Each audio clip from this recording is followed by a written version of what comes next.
Oh. All right. Let's show us what's in the box. Top secret. First one is for Grizz. Oh. What? Hang on. What do we got? Keep going, though, man. You're doing good. Yes! Dude, you punched the fuck out of that, man. Holy fucking shit! So good. Yo, Captain Pearl. I didn't know what was going on there. Man. Fucking got him. Fucking got him, dude. Holy shit. Dude, good game. Fucking good game. Are you ready? I knew it!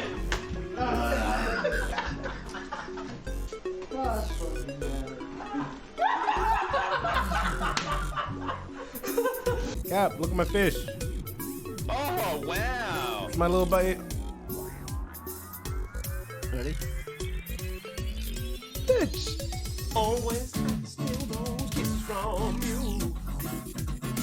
Always have to steal that kisses from you. Always have to steal those kisses from you.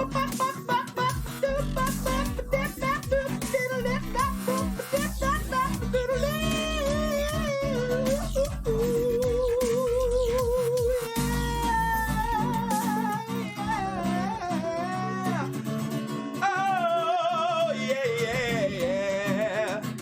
Always have to steal my kisses from you. Always have to steal my kisses from you.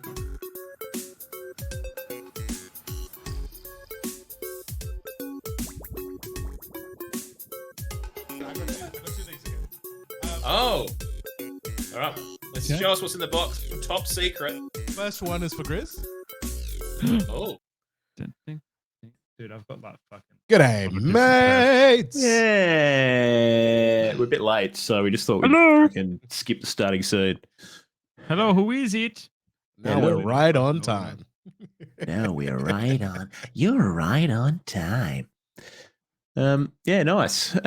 Cage, good to see you, mate. How you doing, I'm buddy? Quite ready for episode start. Give me 2 Shakespeare Lamb's tail, boys. But I just fucking do this. Post on the old Discord. You know you can just share the. Get in the Twitch chat. Sukai, g'day, mate. G'day, Sukai. No, don't worry, mate. We're fucking late, not you. Don't you worry about it.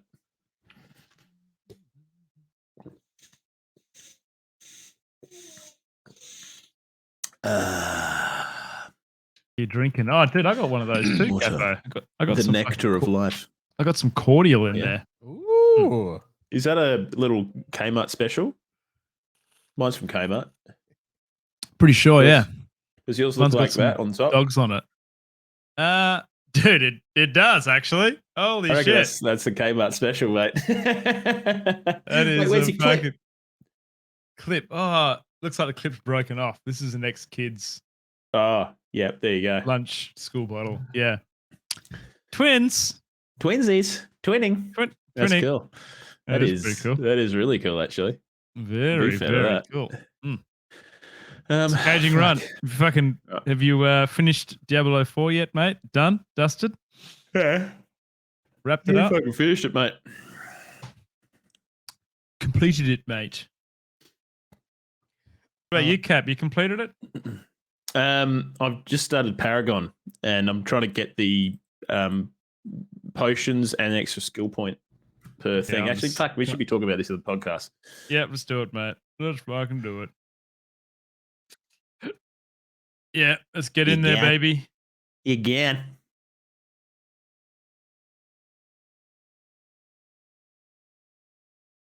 Get rock and rollin' ready.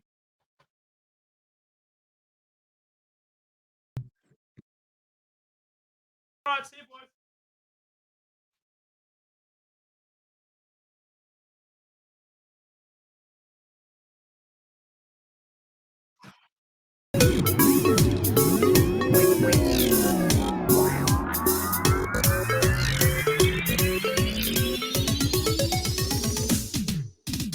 Frickin' g'day. How's it frickin' going?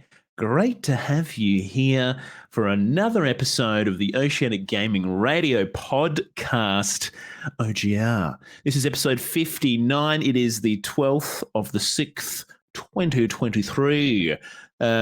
Big week, a lot of gaming news, a lot of news and games, a lot of things announced. So we're going to give you the freaking lowdown. So strap yourselves in. My name's Captain Perth, and alongside me, almost as always, Grizzly Gaming 86 and Pav Leatherface. Pav is back. I'm back. From his mystery illness. Howdy, good friends. I drank 50 beers yesterday. There's something wrong with me today. It's like, I what it could swear I possibly wasn't be. that drunk. But you know, Pav, that Kazi popped in there and reckons you were pretty fucking wasted. So Oh, really? yeah. I didn't Yeah, feel Kazi drunk should know. The next day, dude. Anyway, we don't have to go into that. Well, I want to hear all about your birthday, Pav. I want to know what happened and what didn't happen and about the cake. We kind of did touch on it in the last episode. Dude, I had the best birthday. Like, I'm not a big birthday guy. Like, I don't really like celebrating it. It's just like just another day. But my friends are giving me some shit for not really doing anything because it's a big 30. I'm 30 now. I'm into the. Oh my god. I hit the halfway mark. Old Man River. For what? I mean, with the amount I'm drinking, probably is the halfway mark. But it was an awesome day. I streamed for 11 hours. We did every 5 subs. We added another layer to the cake. Where we reached 20 layers. It was like it was magnificent. 20 Dude, that's layers. awesome. Shit. And the Did best it part fall is over, Pav, it did. or And was it? just as we put the 20th layer on, which we thought was the 19th layer, we were like, "All right, it's about to fall." We get it. Then we counted. I was like, "Oh no, we're at 20 anyway." Nice. But yeah, it was good. Huge fan of that, mate. The best part So- was I invited like all my friends and shit to just like pop in throughout the day if they were in the area or like had some time to come around, have a couple of drinks, eat some cake with me, and yeah, I had a whole bunch of friends come through, and dude, it was sick. I couldn't have At the spent day end, better. Pav, how many people you reckon were left at the end? At the drinking end, with you? At the end, I had about 10 people. Yeah. Good, at me good when I core ended. amount, mate. But yeah, Very we had nice. like probably between 20 and 30 people in throughout the day. It was sick. I loved it. And how Very long nice. was the stream, Pav? How long was the total 11 stream, mate? hours, which was I thought I was gonna Oh, go big. a bit longer, but I was done. I was so done. no, My that's feet were pretty good sore, effort, mate. But yeah, Very good effort. That's pretty sick. Dude, right. It was weird having a live audience throughout the day as well. Yeah, I popped in there, mate. Kind of hung out for a bit, watched you bake some cakes and Yeah. hang around. It was good. It's a But good yeah, laugh, mate. It's I actually would have loved to have been there, Pav. I actually was very sad I missed it. Well, Yeah. fortunately, it went so well, and I had such a good time. There will be more. There will be. Okay. There will be more. Nice. So watch the space, and by the Very space good. I mean Twitter. Yeah, exactly. What's your Twitter? At Twitter.com/Pavlovaface. Pavlova That's PAVLOVAFACE. Pavlova face. Damn, man, you have said that before. There's no Yeah. possible way you could not have said that before. I've been practicing in front of the mirror. My brain hurt just listening to you actually say it. So very nice. Well, good, mate. And happy birthday from your other Guys. two OGR brothers. We love you immensely, mate. And yeah, I'm wishing you Yes. the another beautiful 30 years to come, mate. Another 30 That's it, years of the OGR podcast. You know. We're going to be doing how this good's when that? we're 30 60, years. boys. Another 30 years with OG. I love it. I'm looking forward to it. Hey, you never know, mate. We might hit. We will have really hit our niche by then, mate. We will So have. true. Yep. Yeah, absolutely. Yeah, fucking like gamers over 60. Fucking oath. Let's do it. Give it a try. Hopefully, I'm not. What's the word? Anyways, doesn't matter. But yeah, nice. Now, Grizz, there you go, mate. Dead Cap? Is that the word you're looking for, mate, or what? No, I can't, like, my fucking brain is so not working at the moment, man. It is Dude, like, it is shit the bed big I'm time. the It's same, like, it mate. needs a I'm full the fucking same. reboot. I've had like Uh, no fucking prep time. I'm just like, life is just, dude, is it this time of year? Does this time of year suck for people or what? I don't What is know, going man. I have no idea.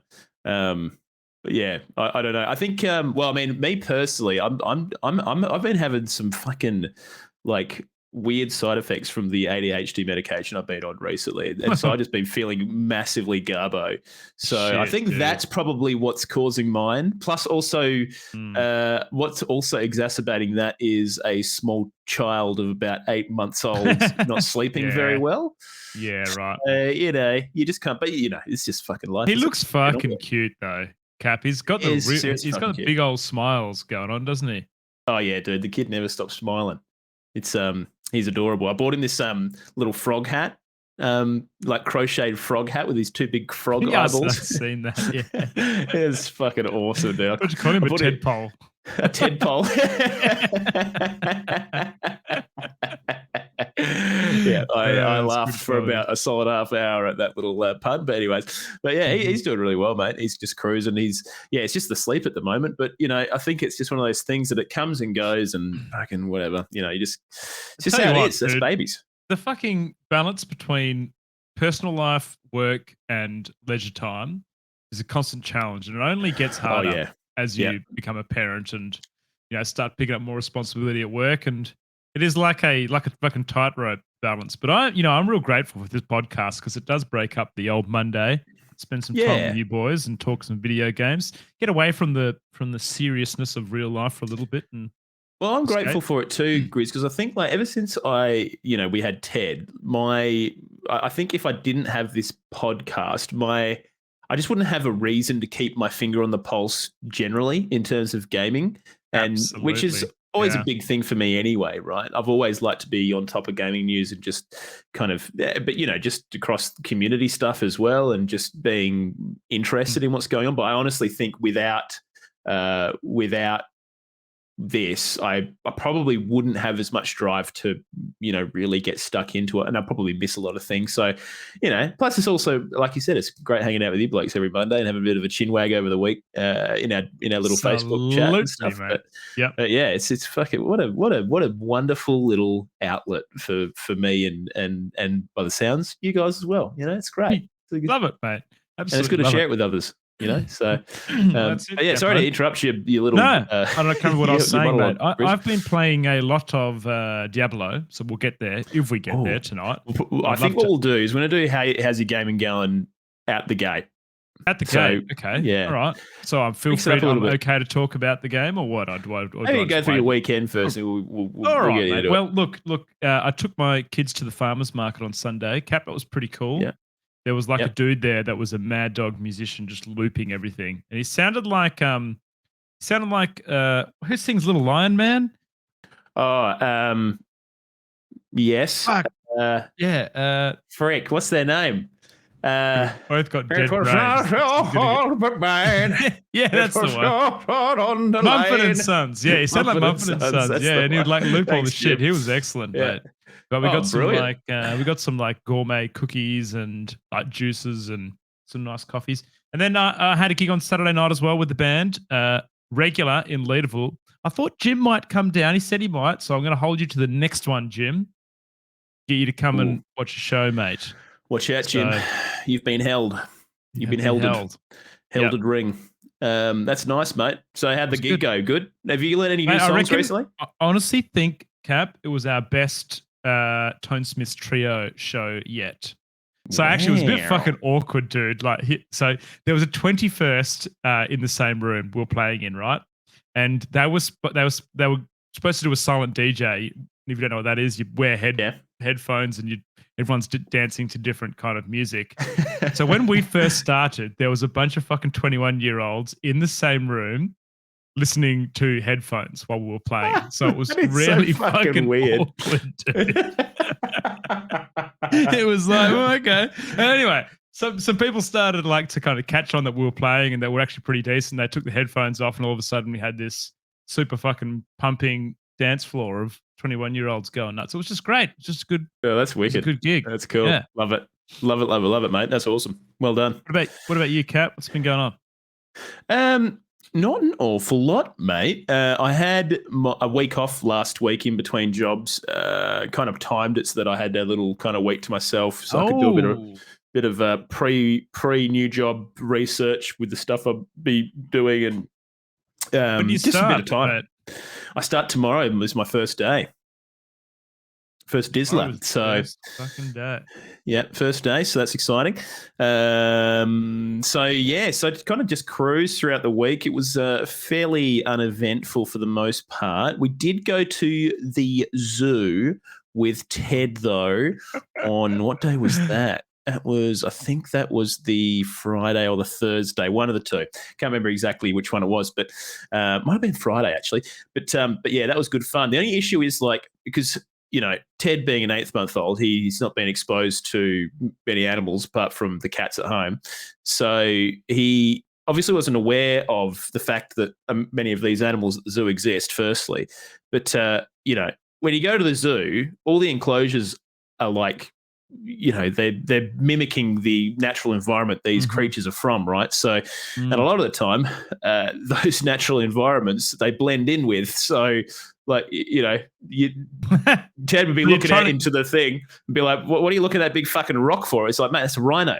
It's a fucking rhino right there. You just wouldn't be able to tell. So you missed a lot of it. And then actually the lions came up to the window, and probably the most active I've ever seen them. And I was like, holy shit, I've never seen them this active. Did Ted see them or not? Ted could not give a shit. He was too busy looking at the bamboo. He was like, look at that fucking bamboo, mate. That's incredible. That's top quality bamboo. It was funny as shit. But he did see the monkeys.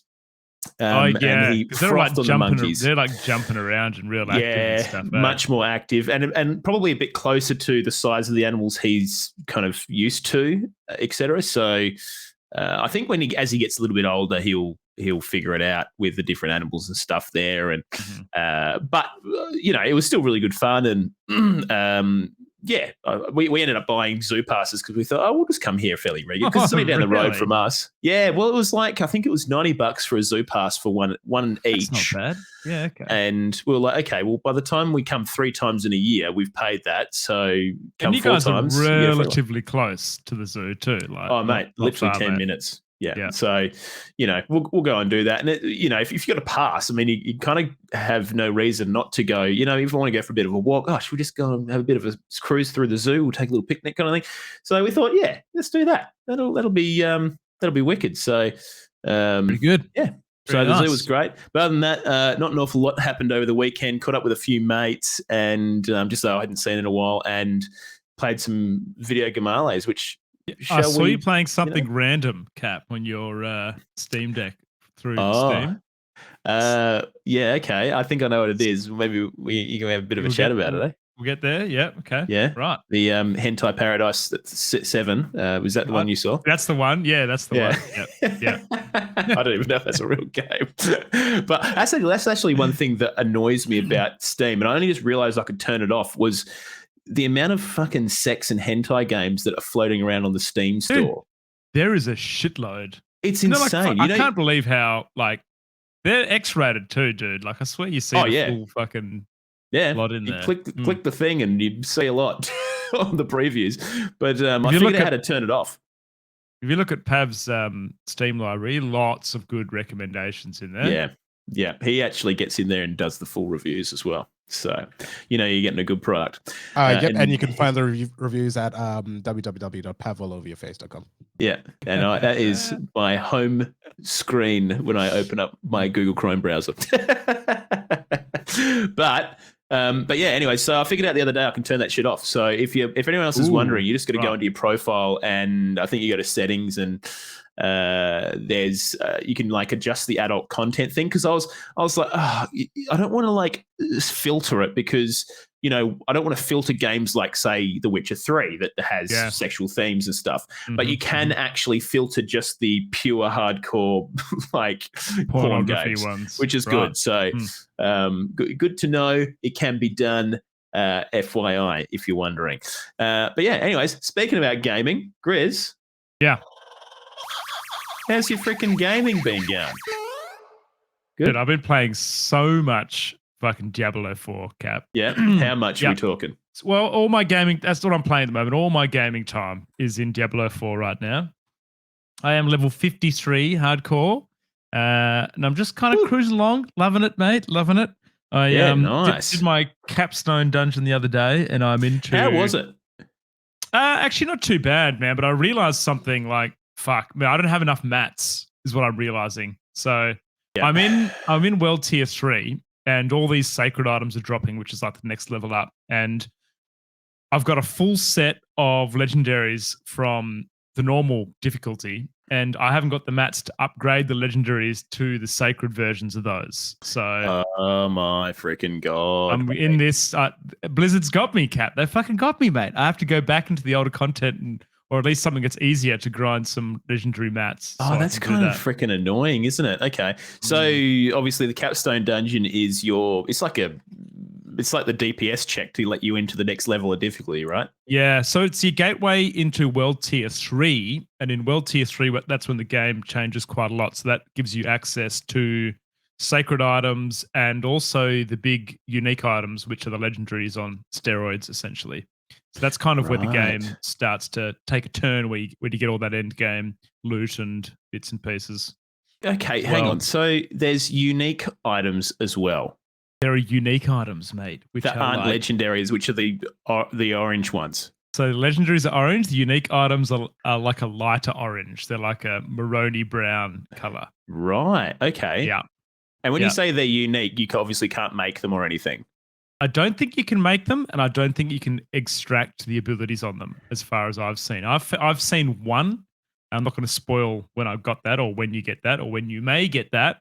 But I've already upgraded that to something else, and I couldn't extract the power on the unique. So Right. Okay.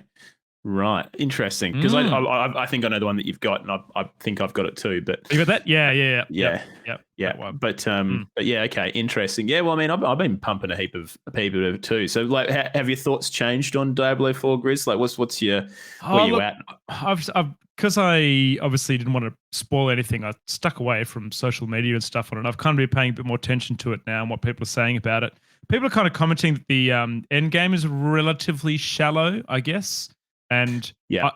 now that I understand what the end game is, I would tend to maybe agree that it's a little bit repetitive, the end game cycle at the moment, the way it is, and there's no leaderboards or anything like that. So it's kind of, you've just kind of got yourself and you're going into it. But in saying that, man, I've played one class to level 52, and I've got a long way ahead of me to really sink my teeth into the end game. But it's more of just me knowing what the end game is and what I'm looking forward to. It's kind of like, oh, fuck, can I really be bothered doing that? But there's a lot of other characters and classes that I can play. So I think if you're spending hundreds of hours on this, or however long, you may, I don't know, might get a bit old for you doing this, Cap. But all in all, I think it's a pretty cracker game. Enjoyed my Yeah. time with it, and still definitely going to grind out some more Diablo 4 for sure. Yeah, I mean, I've been playing as much as I possibly can as well. I hit level 50, and I've just started doing Paragon board stuff, which you know is fun for the most part. You're kind of making your way through this big board of different options and choosing what kind of works for you. I have found that my build kind of sucks ass just suddenly. Like Me too, dude. Which is shit. It feels crap. Like Yeah. I feel like I hit level 50, and I was like, what has happened? Yeah, like it dude. feels like shit. When you put Yeah. the difficulty up and you start hitting like a wet sock, and like even the normal guys, well, tier 3, dude, I've come against this one non-elite mob that was a minion that had like vampiric or something, and I couldn't kill him. Wasn't even an really? elite guy. He just kept like, every time he hit me, he would gain life, and then I'd use all my shit and couldn't get stuff. Well, I better turn That's the game amazing. down.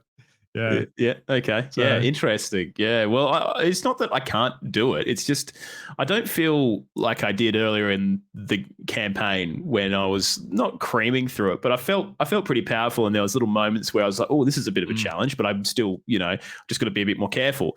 Whereas now I'm just like, everything just feels like a bullet sponge. I don't know, and I'm like, do I need to change my build completely? Which sucks because I Yeah. really like my build. I'm playing a necromancer, and my build's all around summoning as many minions as I possibly can, having a few actives with those minions, and then I have a blight that chucks a big pool of just crap on the floor that increases all of our damage. And then I have this like beam that I throw at people from a distance. It looks like I'm vacuum cleaning people. Like so, and I like Ghostbusters. that. It's great. But yeah, all of a sudden, I just feel like it feels like shit. Have you got legendaries to empower all your shit? Yeah. Like, have you Yeah, I kind of, do. yeah. Yeah. Wow. Yeah. I don't Yeah, know. right. Probably, as far as I know, I think they're fairly like, what's the Basic. word that I'm looking for? Well, yeah, they kind of like work with one another.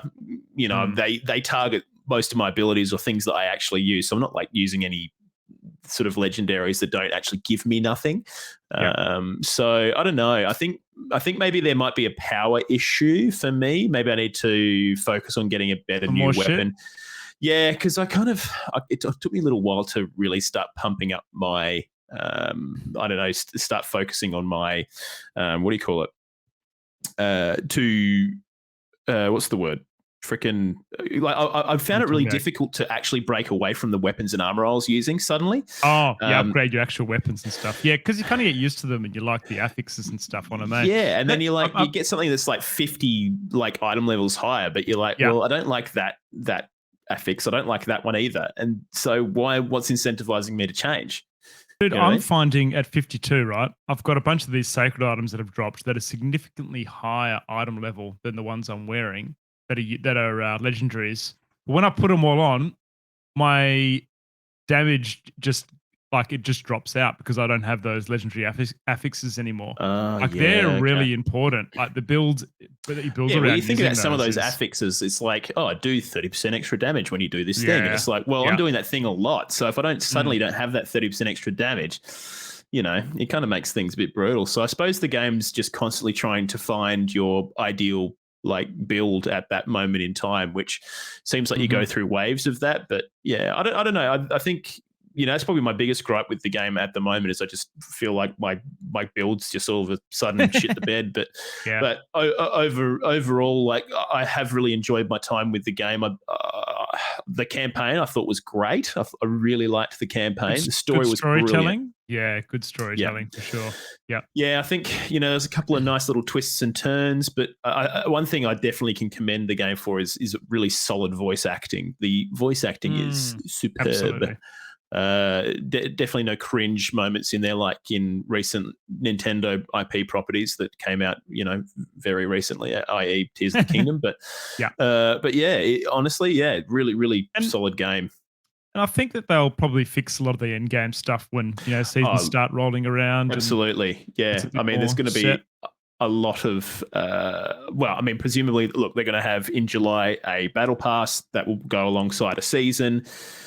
You know, I don't know what their plans are for the actual season itself, but I'd imagine that they'd have, you know, because I was reading some developer stuff saying that, you know, that they're committed to, you know, providing you with more new quest lines per season, kind of like, I guess, like a Destiny 2 approach, giving you a little bit of story content and your replayable shit that you're going to be doing for this season. So, you know, which I think works for the most part. And it's what's kept a lot of Destiny 2 players playing that game. So, you know, well, I think that'll be would work on the well. run sheet, Cap. But, you know, apparently Diablo 4 is the fastest selling Blizzard title to date. So, man, I wonder how many they sold within the first, like, whatever their metric is. Yeah. Must have been a lot. Well, I mean, clearly it was a shot, but a lot. Obviously, you know, beating all the WoW releases and stuff and bits and pieces. Yeah. So.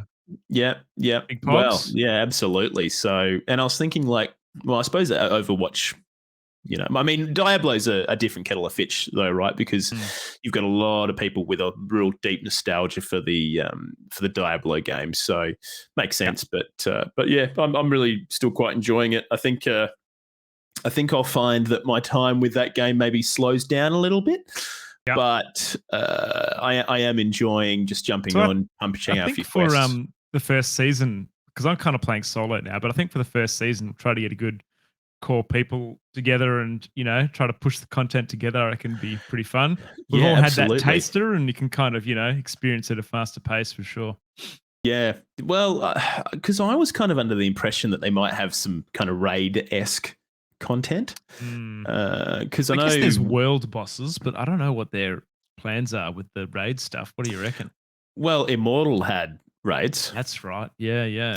So, and I hope that they will do kind of, I mean, even if it's just like, you know, big dungeons that have like some, you know, big bosses that you can kind of go and redo and you know, treat like you would a dungeon and stuff. I think that'd be really fun. So I hope that they do something along those lines because I'd love to, you know, obviously jump in with Ygritte and do shit like that. That'd be really good fun. Yeah. and optimize your build in that sense. But yeah, I guess we'll see what happens in the season. So freaking yeah. But any other things on your gaming kind of horizons, Grizz? Not really, Cap. Not really, mate. I'm just gonna stick with Diablo 4 for a bit longer, and yeah, no other real plans. Although there is a few things that we will see through our run sheet today, mate, that we can discuss that look cool. That I'll probably pick up when they come around for sure. Yeah, beauty, mate. Love it. Well, I mean, for me, yeah, mostly playing Diablo 4, but I did download a game recently. And the fucking name has just like gone out of my brain, doesn't it? I think when I saw you playing it, maybe I can't remember. What? Really? No, maybe I've got it completely wrong, mate. Yeah, I think you got it wrong. What is it? No, it's called Bleak Sword. Bleak Sword, right? Bleak Sword DX. Now it's a very lo-fi pixel kind of Souls-like game. Now the difference is you go through these levels, right? And they're literally named like a Super Mario World, like 1-1, 1-2, 1-3. And so you're going through these different levels, and they introduce enemies per level and then mix them up in subsequent levels, and then you kind of get to the end of that world, and then you're fighting a boss. But the game's really cool. It's kind of like it's all the characters are like pixels, but they operate in a diorama, almost like Cult of the Lamb, but way more lo-fi than that.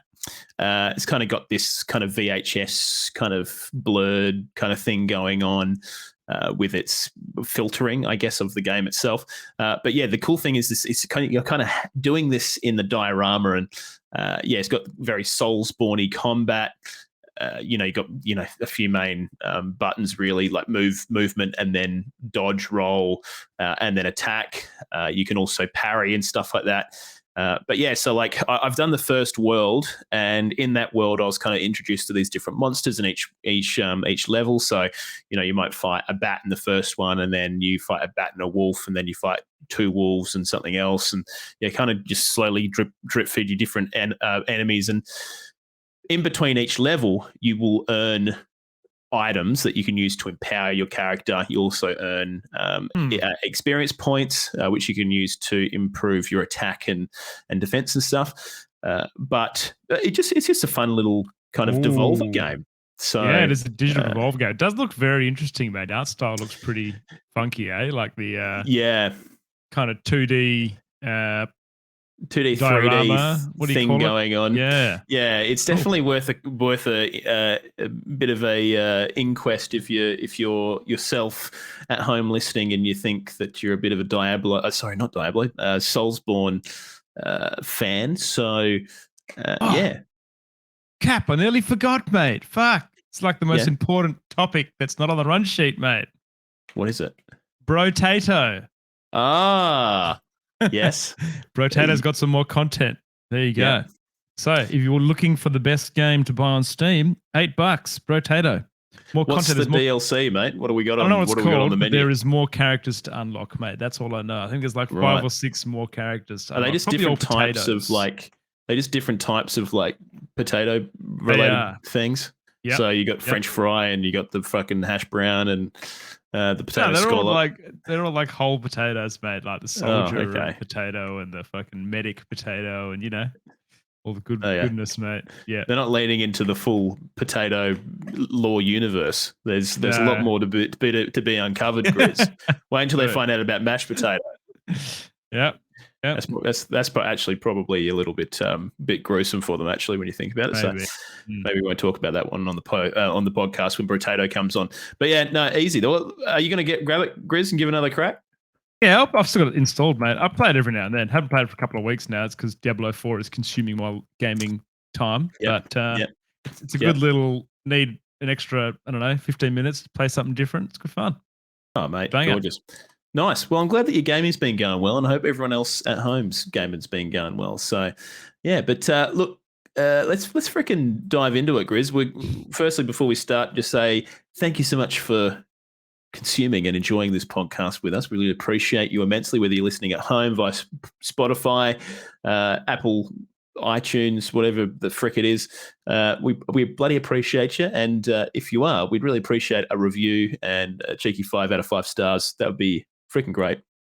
Would appreciate you immensely.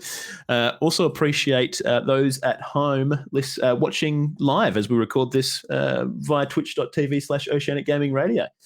You guys also equally rock. Thank you so much. And finally, a big thank you to our wonderful Patreons. You guys just keep freaking bankrolling this freaking wild ride that is OGR. So big time appreciate you guys. And you are Sukai, Moosey, Caging Runt, Sergeant Paul, Lee GD, J-Libs, Brendan, and Daniel Fantastic. And also Strops. Big old Stropsaroo. All right. So I need to add that to the list in there, Pav, if you could do that for me, mate. Current Patreons list, that'd be great. But yeah, so there you go. Now, look, so we don't have a poll this week. We don't have a rapid fire this week for reasons you're about to find out. We had we had more than just what we're going to be covering today. We had the Summer Games Fest 2023, Jeff Keighley's little baby. And we also had the Xbox Games Showcase. Now, I also believe we had the PC Gaming Show and Devolver Digital Direct, but we literally just do not have time to talk about those other two. So we're going to be focusing on the Summer Games Fest and the Xbox Games Showcase. So too many things happening, mate. Too many game-related bits and pieces, eh? Just games, announcements and cool shit, basically. So pretty exciting time to be a gamer, I think. If you're a gamer, I bet you're freaking excited. So, because I am, okay? So, let's freaking jump in. Open the big old quest log, Grizz. Open that big freaking Deckard Cain tome. What do we have on the quest log today? We have got the Summer Games Fest 2023. And we've also got the Xbox Games Showcase, as I just noted previously. Now, as I said, Summer Games Fest, Jeff Keighley, the big dog.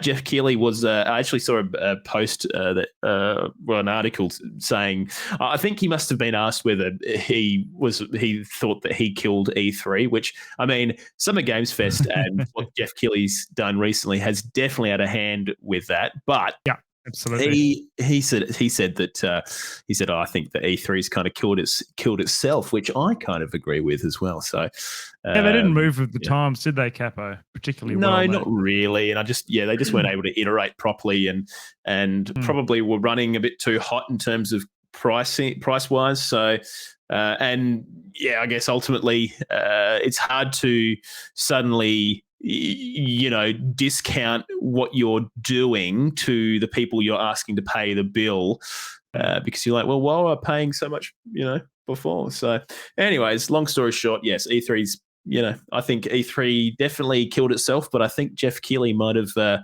started the fire. So anyways, but yeah. Cap, remember last Summer Games Fest, Keighley kind of said that it wasn't perfect and it was kind of mixed reviews of overall as Summer Game Fest and kind of the way it was run. What do you reckon? Did he hit the nail on the head this time and was it good? Yeah, well, I think, I mean, look, I didn't watch the full broadcast because I have a child and that just wasn't going to happen. It was also broadcast at 12 a.m. my time. So again, not going to happen. But there weren't any critical kind of acclaim issues this time around, Grizz. The first one, well, the last one, sorry, not the first one. The big issue that they had was, I think it was just a bit boring. Was it? There was there was a lot of kind of just wasted time with interviews that didn't really matter, and just things didn't flow very nicely. And I think just wanted the gaming news, mate. That's it. Well, that's what they're there for, mate. So. I think they just put a bit too much emphasis on all the fluff in between the actual announcements, and maybe I guess they probably streamlined that a little bit better this year. So but I also feel like I can't remember what was announced last year, Grizz, but I mean the announcements this year were, well, I would go as far to say not as good. Yeah. Oh yeah, not as good. No, you don't reckon? Yeah, a lot of this stuff we already kind of knew about. In fact, everything that I can see on here that we're going to talk about. we kind of already had all this stuff. We Exactly. already knew they were coming. Yeah. Yeah. So that's the thing. So, I mean, okay, here we go. Last year we had Witchfire was announced. We Witchfire. also had, Yep. I don't know whether Saints Row was actually announced there, but that was something. Callisto Protocol had in-game footage come out. What else do we have? Look, actually, do you know what? This wasn't that great either. They had the first look at Redfall, which turned out to be a cracker of a game. Oh, bang, that one. Yeah, that's probably the first time you said, this game looks shit. Yeah, probably. it. Honestly, last Summer Games Fest wasn't that hot either. So anyway, he needs to get some more. He needs to get some more exclusive. He needs to fondle fucking Miyazaki's noodle a bit harder and get the fucking hot scoop. So he needs to do some schmoozing on the terrace. Yeah, absolutely. Yeah. Get the schmoozing happening. But look, let's start from the top here, Grizz, and again, you know, we only have a finite amount of time to rock and roll with this stuff. We'll move through pretty quick. We've picked out the cream of the crop, and we will also tell you a bit of a brief overview of everything else and what we're looking forward to per game show. So strap yourself in. Now, first one is we got our first, I guess, proper look at Final Fantasy VII Rebirth, which is the follow-up to Final Fantasy VII Remake. Well, the first kind of chapter, I guess. It follows, obviously, the events that happened in the first remake. Now, this was, you know, the remake of 7 in the brand new freaking game engine. Looks mint. You know, everyone... I mean, I personally frothed the remake. Grizz, did you play the remake? No, I didn't, but I watched you stream it because you were streaming back then, Cap. That's right. Yeah, that was, oh God, that was a while ago, my friend. Hoogly dooly. FIFA is extremely attractive. Absolutely. Yeah. I mean, they do a beautiful job at remastering it, don't they? Like they really I mean, I think what I like about the remake, so far is just the kind of attention to detail when it comes to recreating the original game and keeping those moments of wacky lunacy. But they're also kind of pushing it in a direction where they're enabling a little bit of change, you know, a little bit of manipulation of the original events of the game, which is cool. So, and we get a little bit of a sneak peek at this preview. So,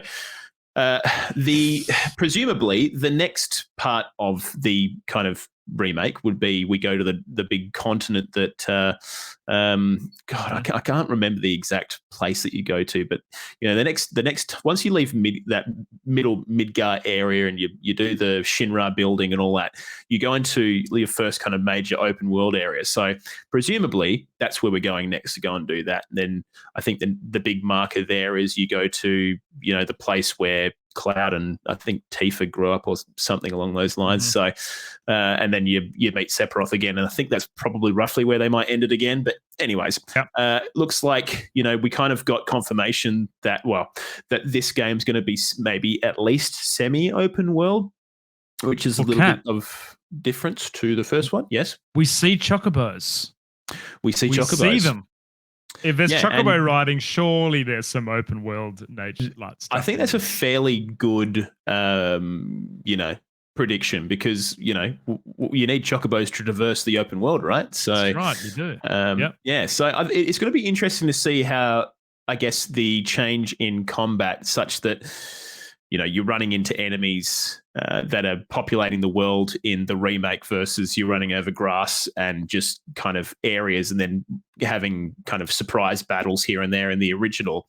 It's going to be interesting to see how that works with the remake, I guess. So, but we saw a couple of bosses in there and they look really nice and looks like they're kind of sticking with the same combat kind of thing. You know, your action bar slowly fills up and you can spend those points to do special moves and, you know, see Red, which was the little doggo. The doggo, he is the best character.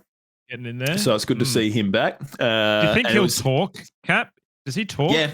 Yeah, he talks. Yeah, Yeah. He's going to talk. Yeah, he's like a hybrid or something, and he can speak. So, but yeah, so he'll definitely speak. I think he even speaks in the trailer from memory. So, Okay. Yeah, but the thing is, Grizz, this is the big one. All right, probably the best thing about this whole fucking trailer is it's on 2 discs. Yeah, what the fuck, dude? Is that just a throwback to I don't back when know. the fucking Final Fantasy games were like 8 discs? And they're just like, Dude, we just want to relive the glory days, or what? I don't know. I'm hoping that it's just an absolute meme and they've just like split them out for no particular reason. But yeah, it does, harken back to the old days where, all the Final Fantasy games tended to be on multiple media cartridges or discs because, they were just so freaking huge. Like Final Fantasy VII was on 3 discs, I think, if I'm right. Someone might be able to. Final Fantasy VIII was at least 4 discs. I remember I had it. Yeah, someone in chat might be able to give us the actual, the metrics on that. But yeah, so it'll be interesting to see what they're actually putting on each disc. But yeah, I mean the trailer looks really, really nice. More of your favorites. You got Cloud and Barrett and Tifa and Aerith and Sephiroth schmoozing about. But the cool thing I think towards the end of the trailer is we see the whole thing is they're kind of talking about events that happened in the original game, and Cloud and Tifa are kind of getting the events mixed up or don't really understand what they're talking about. And it's kind of implying that Tifa might have died, might have not died, which is interesting because Aerith dies in the original. And so is Tifa really dead? Because Sephiroth says that he killed Tifa in the trailer. So it's kind of alluding to, a bit of mindfuckery. Maybe there's a bit of a twist in the tale this time. Maybe Aerith doesn't die. Maybe Tifa dies instead. But then if Tifa's dead, who is the Tifa with Cloud right now? So there's some weird and wonderful things going on. It looks like there's going to be some new, what do you call it? Story elements that we're going to be dealing with. But I'm all for it. I think it's going to be a lot of fun.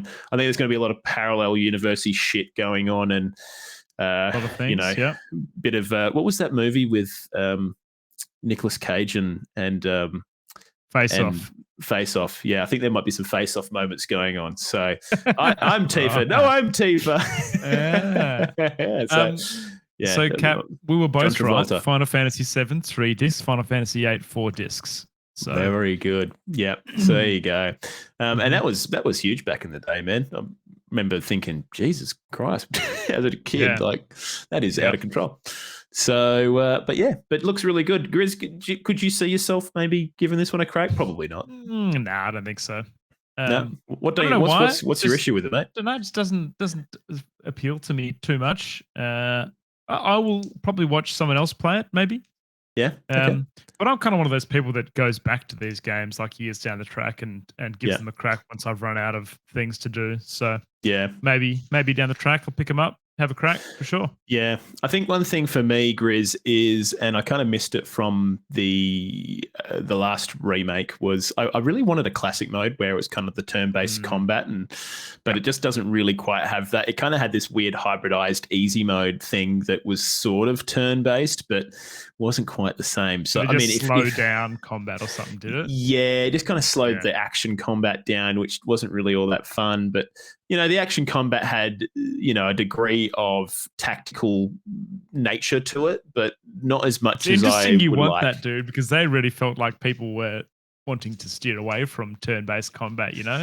Yeah, I don't know. I feel like sometimes I felt like I was just brute forcing fights and kind of not quite cheesing them, but I don't know. Whereas at least with the standard turn-based combat, I kind of felt like there was a path, and sometimes maybe I needed to go back and do a little bit of grinding and stuff to get a little bit higher. I don't know. I kind of enjoyed that little moment to moment stuff in the original game, but I doubt that they will introduce that in the Rebirth thing. But it's just a little nitpick that I have, and something I'd like to see maybe one day. Maybe someone might make a cool mod for the game that makes it turn based, and maybe I'll play that. But I'll probably just play this game out of the gate anyway. So looks freaking good. Grizzly Gaming 86. Does look pretty good. Yep. Final Fantasy Rebirth. Now, Grizz, you ever play the original Prince of Persia games?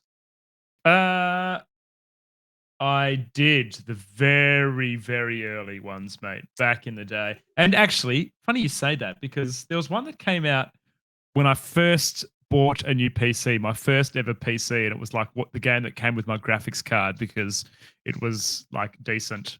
I wonder if it was Sands of Time. I think it was Sands. It was Sands of Time. Cap actually. I was going to say, 'cause I remember GeForce had a run of time where they had the Prince of Persia Sands of Time with the graphics cards. yeah. It was the Sands of Time, mate. Yeah. So I have played them, and then back in the day, I just remember the original. I can't remember what we played it on, but us as kids had it somewhere. It might have been on a PC or something, and yeah, like a 2D side-scrolling kind of jumping across ledges and bits and pieces. So. About time, mate. It's been a long time, hasn't it? Between Prince of Persia. It has been a long releases. time. I think the IP hasn't really gotten the love it probably deserves for the most part in recent years.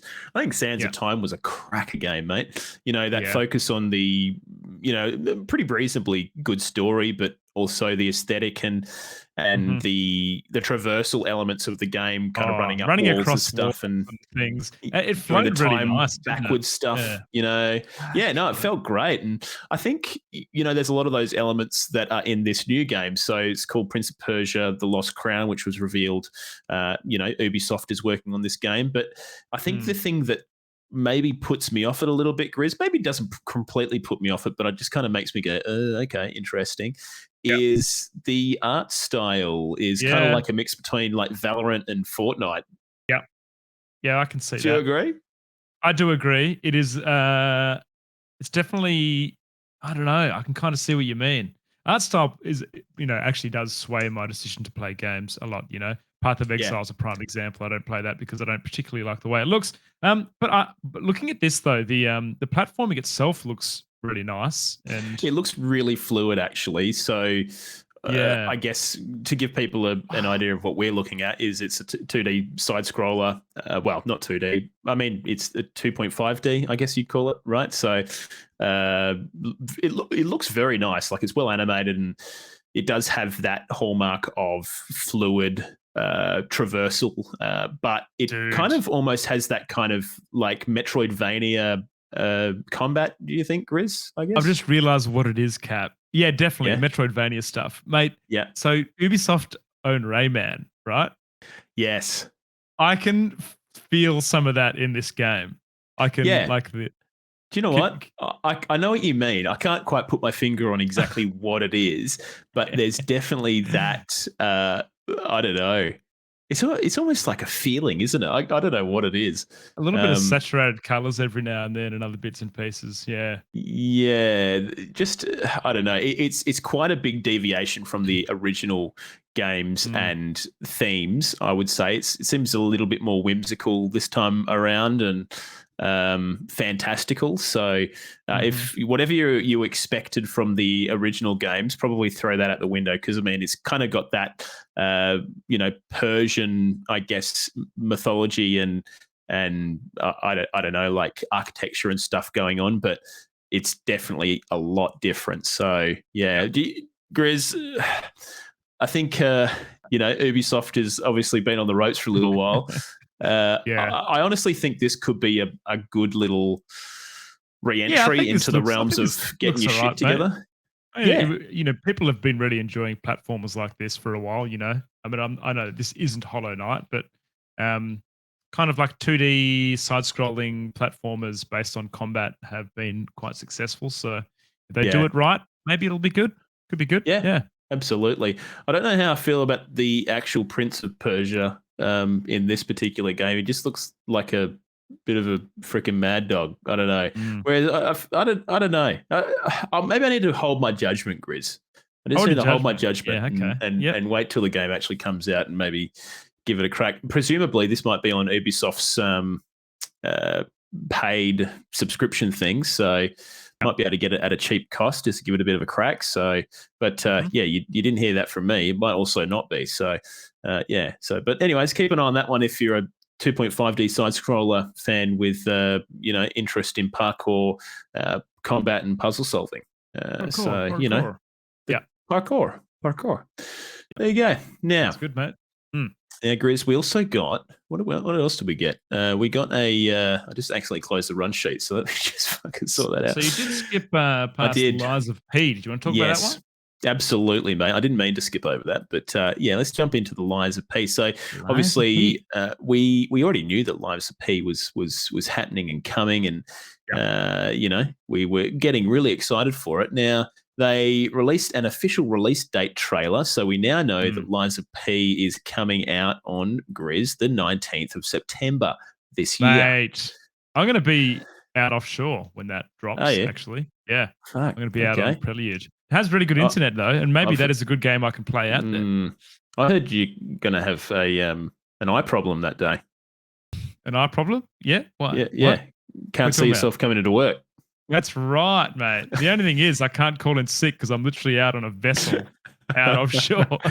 Well, just don't get on the flight, mate. That's the 101, yeah. mate. Okay, right. Yeah. Yeah, okay. Good. Well, that's a bit of a spew, mate. But, you know, for those at home, if you're floating around on the 19th of September, you could be playing The Lies of P. Now, this is the kind of it's like a spiritual successor to Bloodborne almost, I would say, Grizz. Let's be honest. I'd say. Sony's probably not going to bring out another Bloodborne. I think they've just, for some reason, decided that IP is just too good to be iterated on, which I totally agree with, but also would love another one. But someone else has gone, fuck it, we'll do it. And it's these developers of whom I can't remember who they are, from NeoWiz. Now, they obviously kind of did a bit of a trailer with some new stuff that we hadn't seen, mostly combat elements. And I think the cool thing that I like, Grizz, is there's little, because the whole game and the whole thing is based on the story of Pinocchio, right? Yeah, and it has all the characters from Pinocchio in playing different roles and bits and pieces throughout the. Looks like you got a little Jiminy Cricket that runs around with you. It's probably like your little voice in your head telling you how to go about doing things. But also towards the end of the trailer, Grizz, you see a big fucking whale submarine crop up on land, and you know, obviously Pinocchio gets swallowed by the whale. He does. He gets swallowed by the whale, and you've got to like fight your way out. So I kind of like these little kind of throwbacks to the original story and stuff. So I think.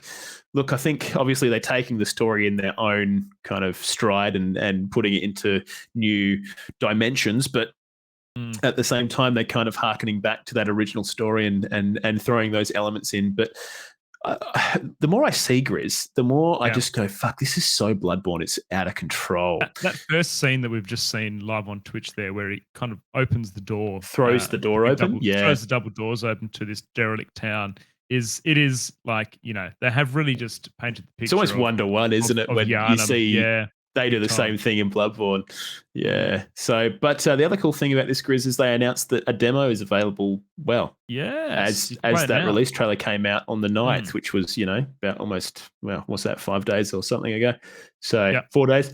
But yeah, so you can play a demo. I haven't played it yet. I just downloaded it on my Steam Deck, so going to be interesting to see how that runs. Yes, apparently it's the first 2 chapters, and there's some boss fights and stuff in there as well. I did watch a couple of Twitch streamers play it. Actually, it was funny, Cap, but Admiral Bulldog, the Dota streamer, played it, and he is not a Soulsborne player, and he was getting his ass handed to him. So really, it kind of made me feel like it might be pretty good, mate. Pretty good. I think a lot of the kind of how successful this game is, at least for me, is going to be how the combat feels, and honestly, it needs to feel like Bloodborne. Snappy. Yep. Snappy, Bloodborne but also was so weighted. Fast, mate. Fast paced, wasn't it? Yeah, but it had a weightedness to it that was just very unique. But I suppose the From Software titles have that weightedness to their combat, and I think because people, it's interesting. People iterate on the Soulsborne genre, but as soon as they get too close to the original Soulsborne games, I'm talking your Demon Souls, your Dark Souls, your Bloodborns, as soon as you get too close to those original source materials, and I'm thinking games like Lies of P, I'm thinking games like, what was that? Lords of the Fallen. What was the one where you had like the different suits you could wear that would have different Mortal Shell. Yeah. Mortal Shell. Yeah. Ashen. As soon as you get Yeah. too close to the actual source material and your game is like in the same kind of axes, like it's 3D, not open world, but you know, that kind of structure. If it doesn't feel like Dark Souls, people just immediately go, "This is shit." Yeah. You know, it'd be really funny, Cap, if someone went fucking used Dark Souls 2 mechanics. Yeah. Because Yeah. that Hey. game without adaptability and you're getting hit by every fucking attack feels like shit. Mate, I cut my teeth on Dark Souls too, so I can't say a So you bad word probably about love it. Yeah, I good. do. But yeah, look, Liza P looks really good. I really like the aesthetic. There's a really nice looking lady with blue hair in it, and yeah, we'll see what it's like on the 19th. I'm going to give the demo a crack between now. Yeah. Give it a whirl, mate. And yeah, and whenever. So actually, I think. Hang on. Trigger warning for those on Twitch for the next video that's playing. It is Mortal Kombat 1. It gets a bit gruesome in there, all right? So if you don't like gruesome things, just shield your vision. Actually, whilst I'm thinking about it, Grizz, and it's in my brain, I have the demo for Liza P to do, and I've also got the Final Fantasy 16 demo to do because that comes out today. Sheesh. Sick. Do it, man.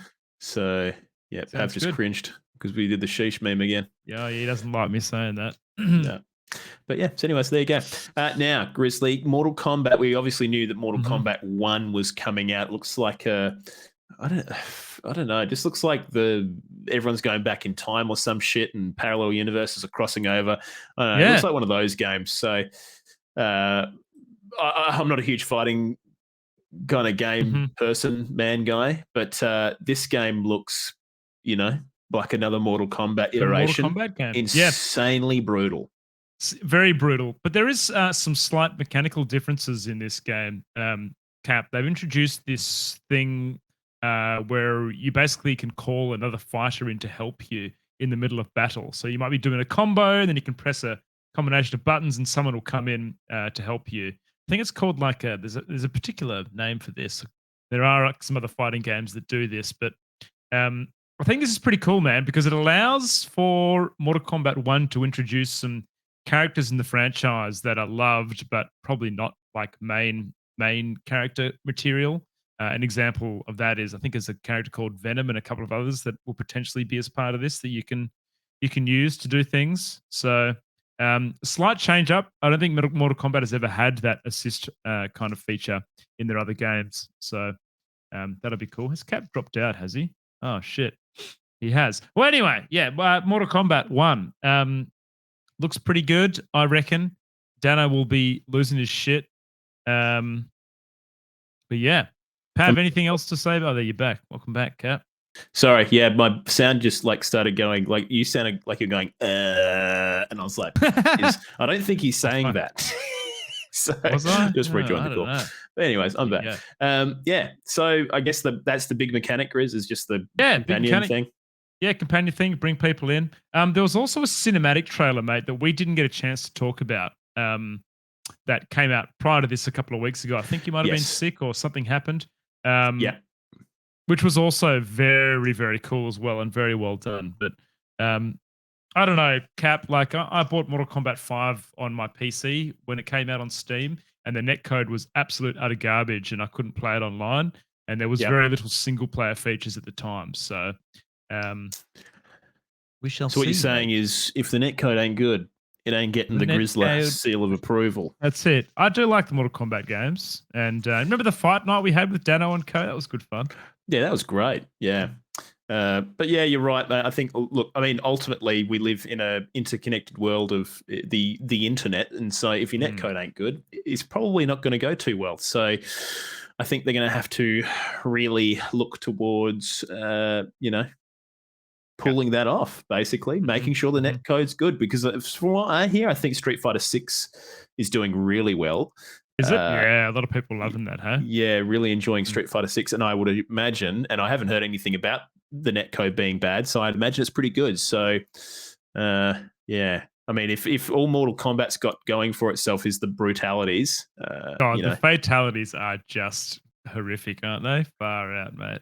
Yeah, big time. So, yeah. But I mean, look, it looks like more Mortal Kombat, just I mean, I don't know how they keep iterating on just pulling people's fucking spines out of their fucking bodies, but they do. They keep doing it. They keep bringing fucking new things. So there you go. So if you're interested in the old Mortal Kombat, then I think you're in for a treat. Now, we've both picked a little pick of the show that we haven't talked about as the main draw cards. But Grizz, you want to start off with your little pick of the thing? Yeah, absolutely. So look, I've got a runner up, and I'd actually changed my mind last minute, but I'm actually going to say Lords of the Fallen Cap, which is it is a Soulsborne game, and it is a sequel to Lords of the Fallen that has come out, which wasn't particularly well received. I think they're calling it a spiritual successor because they kind of don't want it to be, I guess, affiliated as much. You know, it's obviously it comes from there, but they've moved on. I guess it's technically set in the same world, I believe, but like 1,000 years later or something. So it's a good way to completely forget that your first game didn't happen. Yeah, this one's set 1,000 years in the future, so don't worry about the first one. But I mean, Cap, it just rings Dark Souls 3 to me vibes. Dark Souls in general. And I know that is like, fucking every kind of Souls-like game you would say that, but it is dark, and the monsters and stuff that you see, the bosses they look to be extremely well designed, very creepy. You kind of see like dark gothic different places, but the mechanic that gets me, Cap, is in this game apparently there's these two kind of like parallel universes. So the one you're in, and then there's a way to get to another parallel universe, which you can use a lantern or something to kind of see it at any time. And there might be things in that parallel universe. There might be a chest or some enemies or whatever it might be. The game punishes you for being in that other universe by throwing enemies at you. But I just thought that that sounds like a pretty cool idea to have these two identical kind of universes side by side that you can check in any time and see what's going on there. But it looks pretty cool, Cap. And I think my only fear about this is how the combat feels. I think it's got to feel right. Like we said before, as soon as you start getting too close to the I keep fucking saying Diablo. Soulsborne kind of, any Souls game in terms of it just feeling like a Souls game, it needs to play well and closely to a Souls game. Yeah. From what you can see in the trailer, it does look pretty good though, Cap. Like if this plays out like this and it plays nicely, sheesh. I mean, some of the boss designs and the details you can see, I'd probably prefer some of this than what we saw in Elden Ring. I was going to say, mate, like it just looks like it's a bit more gruesome and it's kind of like a mix between Elden Ring and Bloodborne, really, isn't it? In a lot of ways. Absolutely. Yeah. But there's also a lot of kind of almost Dark Souls elements, with different characters and stuff. I kind of agree with you. I think aesthetically, a lot of the enemies and environment designs are a bit more interesting than Elden Ring.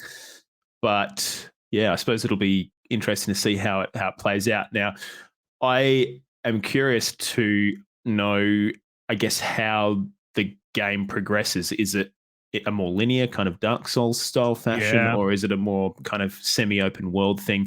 I did notice in the trailer for the gameplay stuff is you can see some beacons off in the distance in certain areas. So maybe that might be guiding you towards areas which would imply maybe some degree of open worldedness.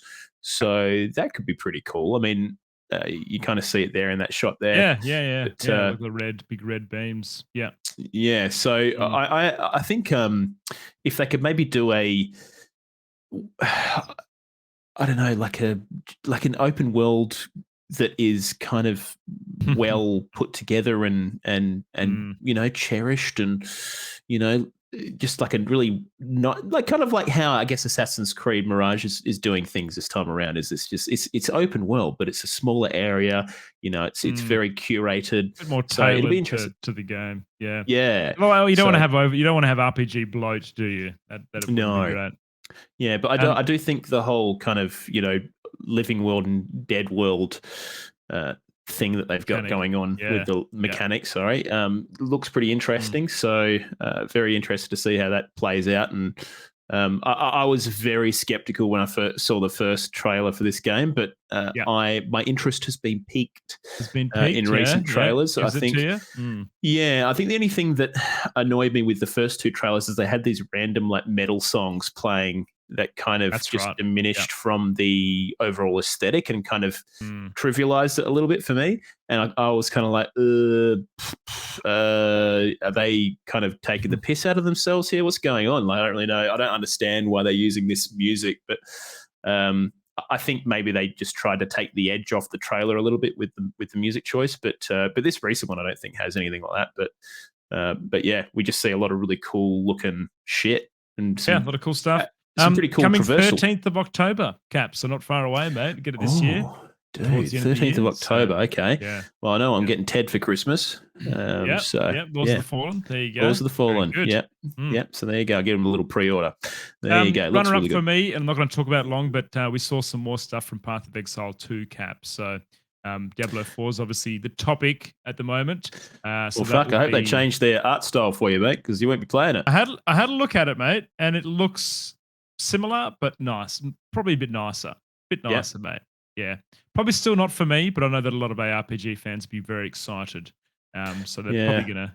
Well, Path of Exile had a lot of kind of turmoil within its community recently just due to the way the developer was implementing new features and DLCs. So I wonder if they can, I don't know, recoup some of those losses with this new... Bring some people back. Yep. When's so Path of Exile 2? 2024, Cap. 2024. Yeah, 2024. Yeah, not till next year.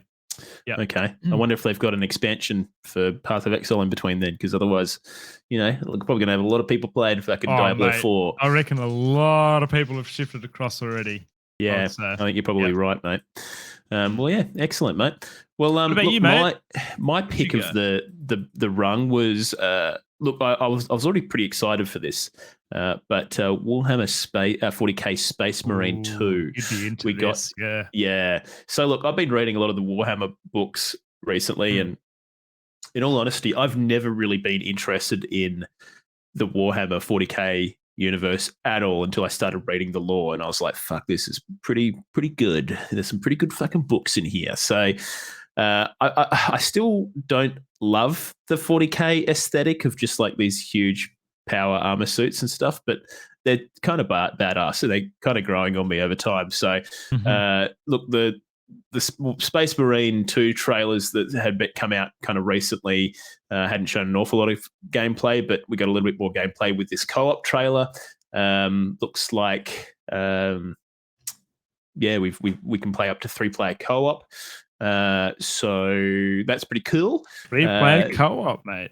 Do you get power swords? Oh, I just seen one. Yes. Power swords, bolt guns.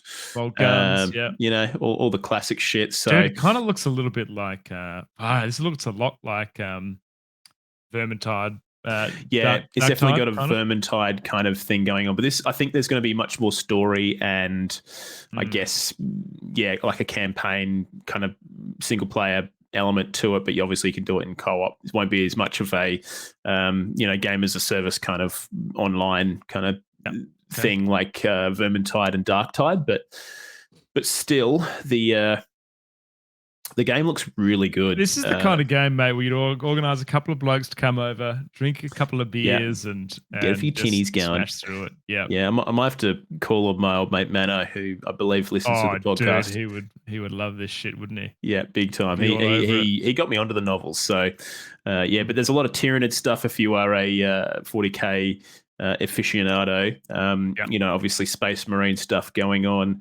The old kind of Space Marine religious zealot kind of fighting against the waves of Tyranids, and it looks really cool. The horde kind of enemies rushing at the Space Marines and some of the sort of vistas here look really nice. So Tyranids are kind of like StarCraft Zerg is what I see them like. And then, basically. They just overwhelm planets and basically ingest everything. So yeah, they're just like freaking cockroach swarms. So, but yeah, so it looks really good. The combat looks brutal, and got that kind of horde mode thing going on. But then, you get your power swords out and you do a bit of one-on-one combat and stuff, and it looks Smash it. really good. So yeah, looks really cool. But if Yeah. you're a Warhammer 40k fan, I think you're in for some good eating, pal. Got it good, mate. There you Very go. good. Now, I'll just do a bit of a run over of all the other stuff that was announced, Greasely. Yeah, So if Smash this wants through to it. fucking load, hello. But yeah, so there was a lot of other stuff. Obviously, we had, there was a bit of Fortnite stuff that's, Fortnite's getting Transformers coming online. So you can Optimus Prime your way to a freaking chicken dinner anytime now. So get They've excited always for got that. a crossover, mate. Always, don't There's they? always a crossover. There's never not one. Now, we've also got a brand new side-scrolling adventure from Sonic the Hedgehog, which has 4-player co-op called Sonic Superstars. I think they're kind of it just looks like they're taking a new art direction slightly, just a bit more 3D. Looks quite nice. It'd be interesting to see how it goes. A lot of the recent Sonic releases have been utter garbo, so see what happens. Alan Wake 2 got a big gameplay reveal. I didn't watch it, but looks like more Alan Wake, so I'm sure people will be fucking losing their mind over that. Like a Dragon Gaiden also got a bit of a freaking I think it's a release date trailer. So it's coming in November. So The Man Who Erased His Name. So that's the next Like a Dragon, aka Yakuza game. Also got they renamed to avoid calling it Yakuza or something, I think so, because they didn't want to get the Yakuza onto them. Yeah. So, which is fair. I don't blame them. Then Star Trek Infinite got an announcement, which is a strategy game coming from the Paradox team. Not an awful lot about this one, but it looks like there's fleets, and looks like it's probably going to be maybe like a space warfare thing, perhaps, but who knows? Also got we got Sandland, which is from Akira Toriyama, who is the creator of Dragon Ball Z. That is based on their brand new manga, so that looks pretty interesting. Also, one thing that I'm pretty excited for, Grizz, the Lord of the Rings Return to Moria. It's like Valheim in Moria, and you play as dwarves. Looks fucking sweet. Oh, dude, I fucking should have talked about that. That does look good. Yeah, looks really good. There was also I think it's like an action RPG from the creators of Vampire, spelled Vampyr, called Banisher's Ghost of New Eden. Similar kind of timeline thing going on, but yeah, that was announced. Now, who the fuck is Jason Isaacs? Do we know who Jason Isaacs is? Oh, I know who Jason Isaacs is. Yes, he's God, what was he? Yeah, I recognize the guy. Face. what Peter movies? Pan, apparently He's he's a Patriot. Yeah, he was in Harry Potter Chamber of Secrets. Harry Potter, The Death of Stalin. I think he's played a lot of villains and stuff before. So, anyways, when you see his face, you'll know him. But he is going to be playing. He played Lucius Malfoy in fucking Harry Potter. Duh. Did he? Yeah, okay. That's where I've seen it. So, he's going to be playing the main villain in Baldur's Gate 3, which is pretty cool. There's a bunch of other shit, Grizz. I'm just kind of cruising over it. Netflix shared a Witcher 3 Season 3 trailer. Nicolas Cage is coming to Dead by Daylight. Oh, my God. Have you watched the trailer for that? It's pretty fucking funny, actually. Mate, I have not. I am not a Nicolas Cage fan, though. Cappy, that's one thing about me. Cannot stand him. He's a fucking... Really? Yeah, dude. I can't remember what movie it was where he produced and acted in it, and he just I just find him like a very fake actor. I just don't enjoy his acting at all. Interesting. Anyway. I think people are either in that boat or they love him, like I do. Oh, he's fucking terrible. Anyway. Now, Witchfire got announced for early access in September, Grizz. Looks like the money's running out and they need to get it on the fucking early access storefront. I have good hopes about that game, hopefully. Yeah. Yeah, I think it probably could still be good, but we'll see, I suppose. Now there's a bunch of other shit, Grizz, but Remnant 2, is that Remnant from the Ashes? Is that game? Or yeah, what? it is Revenant 2. That had already been announced, but the release date had been revealed to July 25th, so it's coming soon. So more of the Revenant stuff. I never played the first one, but I hear it was all right. It was a looter shooter, dude. It was quite good. Actually, not too bad at all. Yeah. Yeah. But yeah, so there you freaking go, Grizz. That was the freaking most of the Summer Game Fest 2023. So very freaking cool. What a fucking week in news. All right, well, let's get on to the next one, Capo, shall we? Let's get on to that next one. Now, we had the Xbox Games Showcase Grizzly Gaming 86. A lot of stuff came out of this. Now, again, we'll kind of cover the main picks, and we'll pick a couple of things we're looking forward to, and then we'll give you a quick list at the end. So, yeah, freaking lock yourself in. Now, first one, we knew Fable was coming. We didn't know when it was coming. We still don't actually know when it's coming.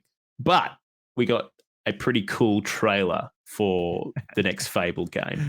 And it features Richard Ayoade from the freaking IT crowd. Your boy with the freaking with the curly hair and the glasses. The curly hair and the glasses. He's a legend. And he plays a well, I guess a villain, really. But he does. You don't know it's a villain till the end. Yeah.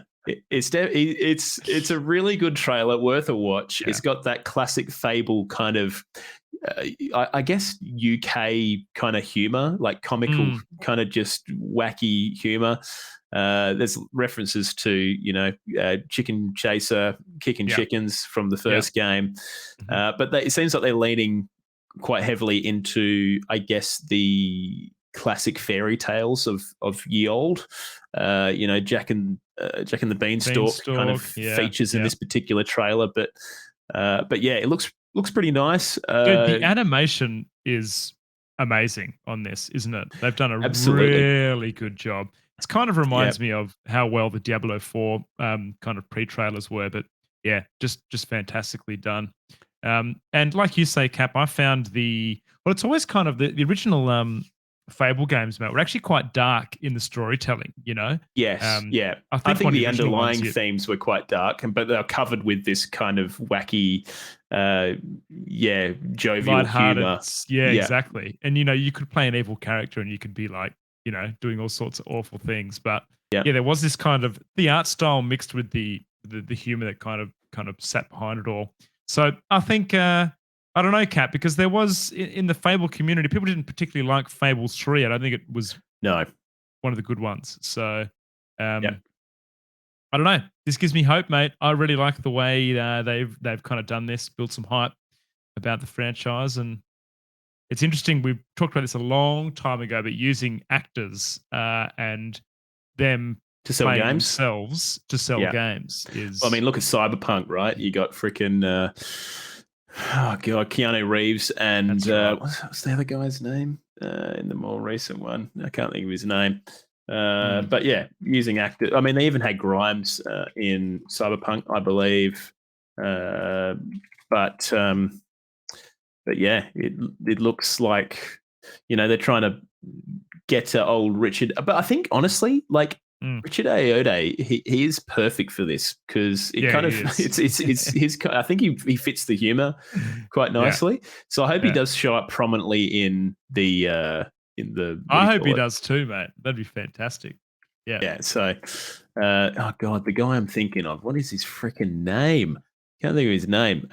Idris Elba. That's the guy I'm thinking of. So using actors, mate. But I mean, hey, I'm fine with this one. This one's great. I was very pleasantly surprised when I saw Richo. In fact, I was like, "Is that Richard Ayoade?" And then he started talking. I was like, "Fuck, that is Richard Ayoade." Just tell his voice, can't you? Yeah, so good, mate. So that's very cool. Now, another thing that was shown off in the Xbox Games Showcase that we did know was coming, Grizz, because it was the Xbox Games Showcase and Starfield Direct. The Starfield Direct, mate. We got a 45-minute gameplay deep dive into Starfield. Yep. And we could probably almost do a whole episode just on the Starfield stuff that we found out, Cap. We could, couldn't we? Oh, absolutely, mate. There is a significant amount of detail in this Starfield Direct that they've kind of given us. And I actually thought I thought the way that they delivered it, Cap, I actually thought it was quite good. Kind of listened to it Yeah. on my train ride home today.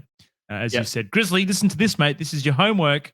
Listen to the Yep. Starfield Direct, and I did. And I thought it was quite well done. It wasn't really wanky, and they just gave you a lot of good information that they're obviously proud about their game and talked you through it. And Yeah, they Yeah. shoehorned. They couldn't have shoehorned Todd Howard in there anymore, I don't think. But no, you know, that's what you're going to have these rockstar developers in your games trailers. So I get it. Yeah. But yeah, so Starfield's this.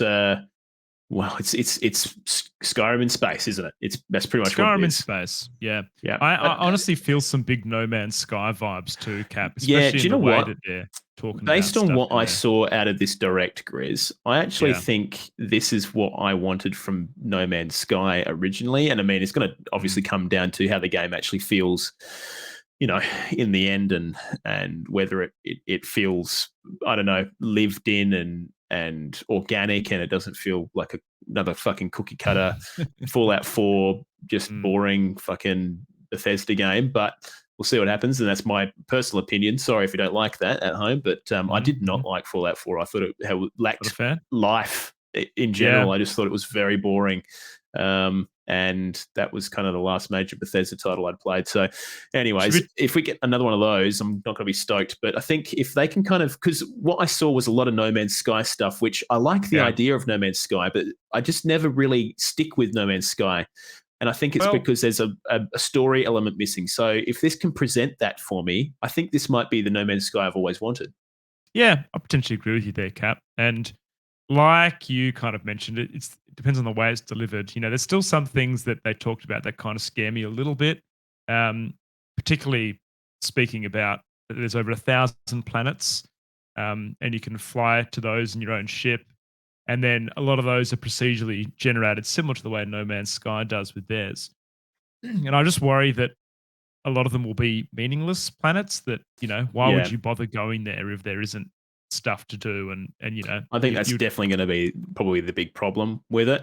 Also, they said that they like curated Mm, organic life forms across all of these planets. How do you actually do that across thousands of planets? I mean, there's only one way you can do that, and it's probably going to be to randomize it for the most part. But we'll see how that looks when it actually releases. But one thing I will say, Grizz, and it's probably something I just want to get out the gate immediately, is freaking the combat had recently in trailers looked like fucking Yes. shit, and the AI did. looked terrible. Yeah. mhm. Now, I don't know if they have presented it in a way that they've minimized the look of that, but the Mm. combat actually looked pretty reasonable in this trailer to me. I would tend to agree. The comment we saw last time, Cap, you know, you'd see him walking up to enemies and shooting at them, and they're not hiding behind cover. And it was almost like they just didn't act like a person would act in that situation. But Yeah. I agree. The bits and pieces that I saw this time seemed like they've obviously maybe worked on some of the AI. Definitely looked a little bit better. Absolutely. I think even just the approach to combat did look a little bit one-man army-ish, with you just kind of running and jumping at enemies, which I don't think that's a huge concern for me. Hopefully you can maybe make it a little bit more tactical, but it looks like there's a lot of customization with weaponry and your Yep. skills that you can choose and what Mhm. effects those have on combat. But jetpacks also- and things like yeah, that. you've got a you know? jetpack that you can Yeah. use to your advantage as well. Mm. But also looks like you get a little bit of space magic from a civilization Mhm, mhm. that we're sort of slowly learning about throughout the story of the game. But yeah, the combat actually, for me, that was probably the biggest kind of sore point in the earlier trailers that we got, and in this one, I think that kind of actually kind of Mhm. kind of covered that blemish from those earlier trailers. So yeah, I'm actually reasonably interested now. It's okay. in Well, this is one Starfield. thing that I thought you might like about this, Cap, is they've announced that the skill system is scalable. And I straight away I thought, fuck yeah, Morrowind. Because you remember in Morrowind Yeah. where you'd like just get your cat or someone to keep pressing your spacebar button and Yeah. go and have a coffee and come back, and then you've got your like it's agility or whatever it is, up to 100. Acrobatics to fucking 100, and you're you can, jumping over buildings. Yeah, jumping on the roofs. But there is ways. So they kind of said that Starfield has skills that players can earn through gameplay. Completing challenges tied to them will level up their rank and make them better. Example is security skill that they talked about, which is like picking locks. So each rank you get in that will allow you to pick tougher locks and other bits and pieces. And there's 5 skill categories, apparently. There's physical, social, combat, science, and tech. And there's a bunch of things that fall under each of those. So I thought that sounded pretty interesting. Not too bad. Yeah, absolutely. I think, honestly, Grizz, like there's a lot of stuff that I can see kind of that has been drawn straight out of Fallout. And, you know, like even one thing I noticed, Grizz, is a lot of the NPCs literally just look like fucking Fallout NPCs. Like they've obviously used the same character generation engine and they look so freaking similar.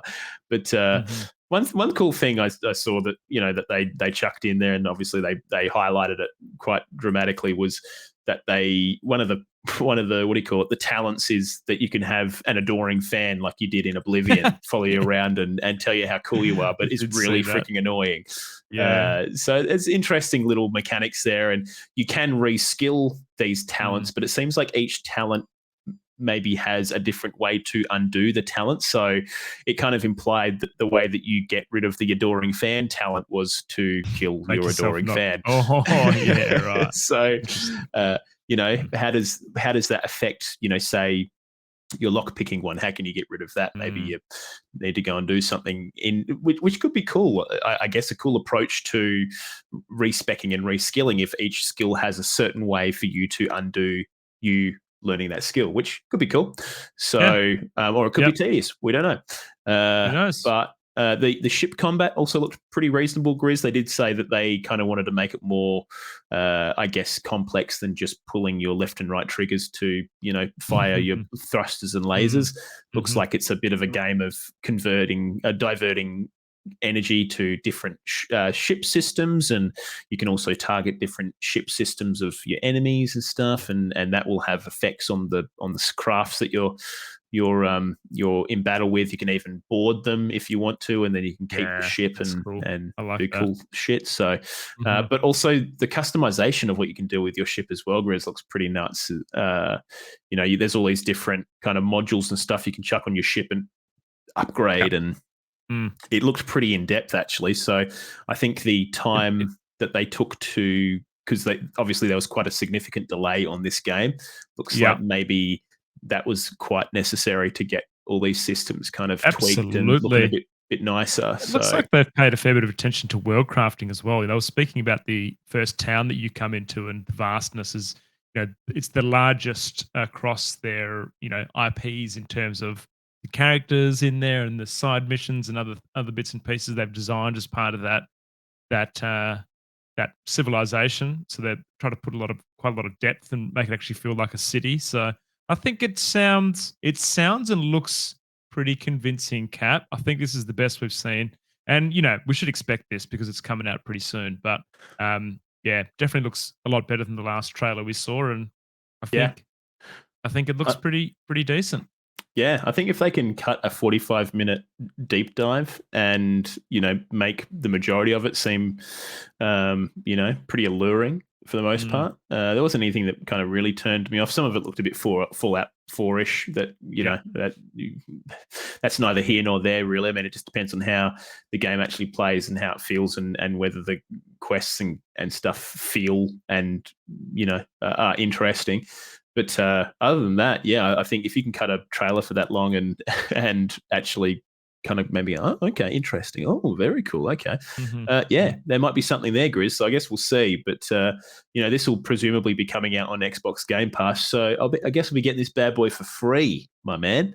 Okay. Hey, not bad. 30 FPS though, is it really? Is that correct?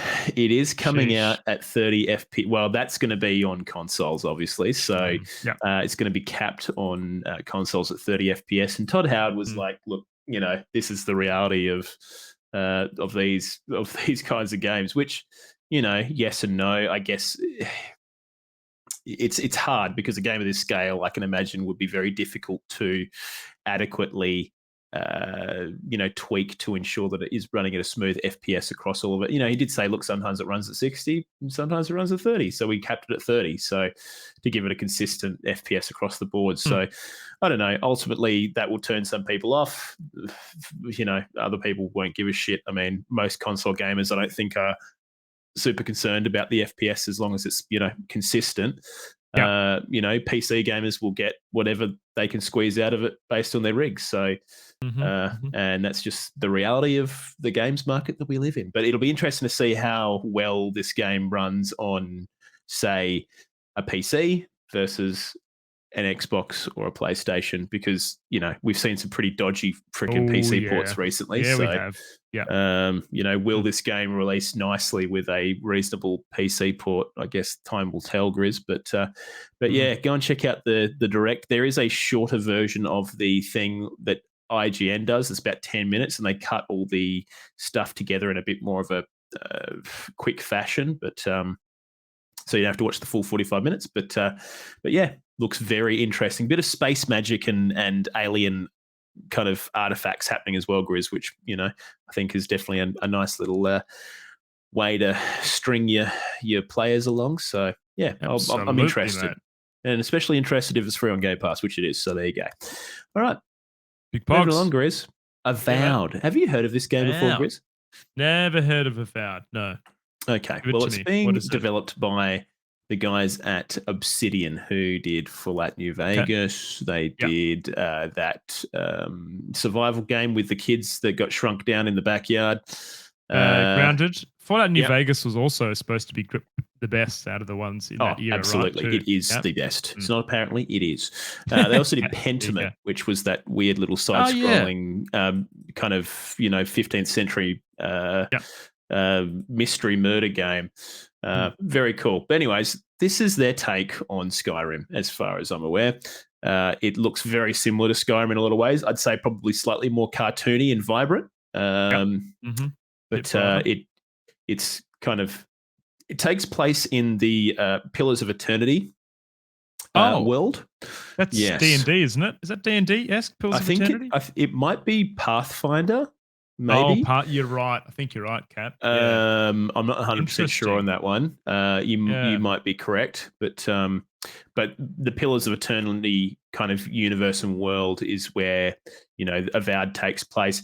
It looks very similar to Skyrim in a lot of ways, just probably a little bit more, like I said, vibrant and fantastical. I mean, as far as fantastical vibrancy goes with Elder Scrolls games anyway. But yeah, you can, see a lot of elements that are shared from the Pillars of Eternity, similar races and all that kind of stuff. But the combat closely resembles, the classic Skyrim kind of, one thing in one hand, other thing in the other hand, and you assign those two things. It seems to imply that magic can probably be equipped in both hands and kind of blended together for different magical experiences as well, or empowering a single ability into a big tumultuous one. But yeah, kind of cool, dude. I like it. Yeah, so far, looks interesting. Yeah. I mean, I don't know how much time I have for all these fucking open world fantasy RPGs, to be honest, Grizz. There's been a lot that have been announced recently, and I don't know if I've got time to play them all. So we'll see. I might be a little bit picky, but God damn, kids are spoiled for video games these days, Cap. Dude. I mean, they got way more time to play video games than I do, so good on them. That's great. But yeah, so Avowed comes in 2024, and looking pretty good. And it'll also be on Game Pass, Grizz, because that's how they do things around here. Gee, wow. Okay? There you go. So, wow, indeed, my friend. Now, another thing that came out, Grizz, another Ubisoft title. Funny how Ubisoft released one thing in the Summer's Game Fest, and they also released one thing in the Xbox Games Showcase. Oh, yeah. Which one was the better one, you reckon?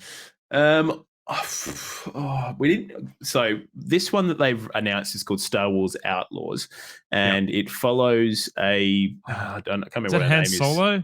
I just seen someone in the gold or whatever that stuff is. I thought that was. Oh, the kryptonite? No, kryptonium or something like that. Yeah, I can't remember what it's called.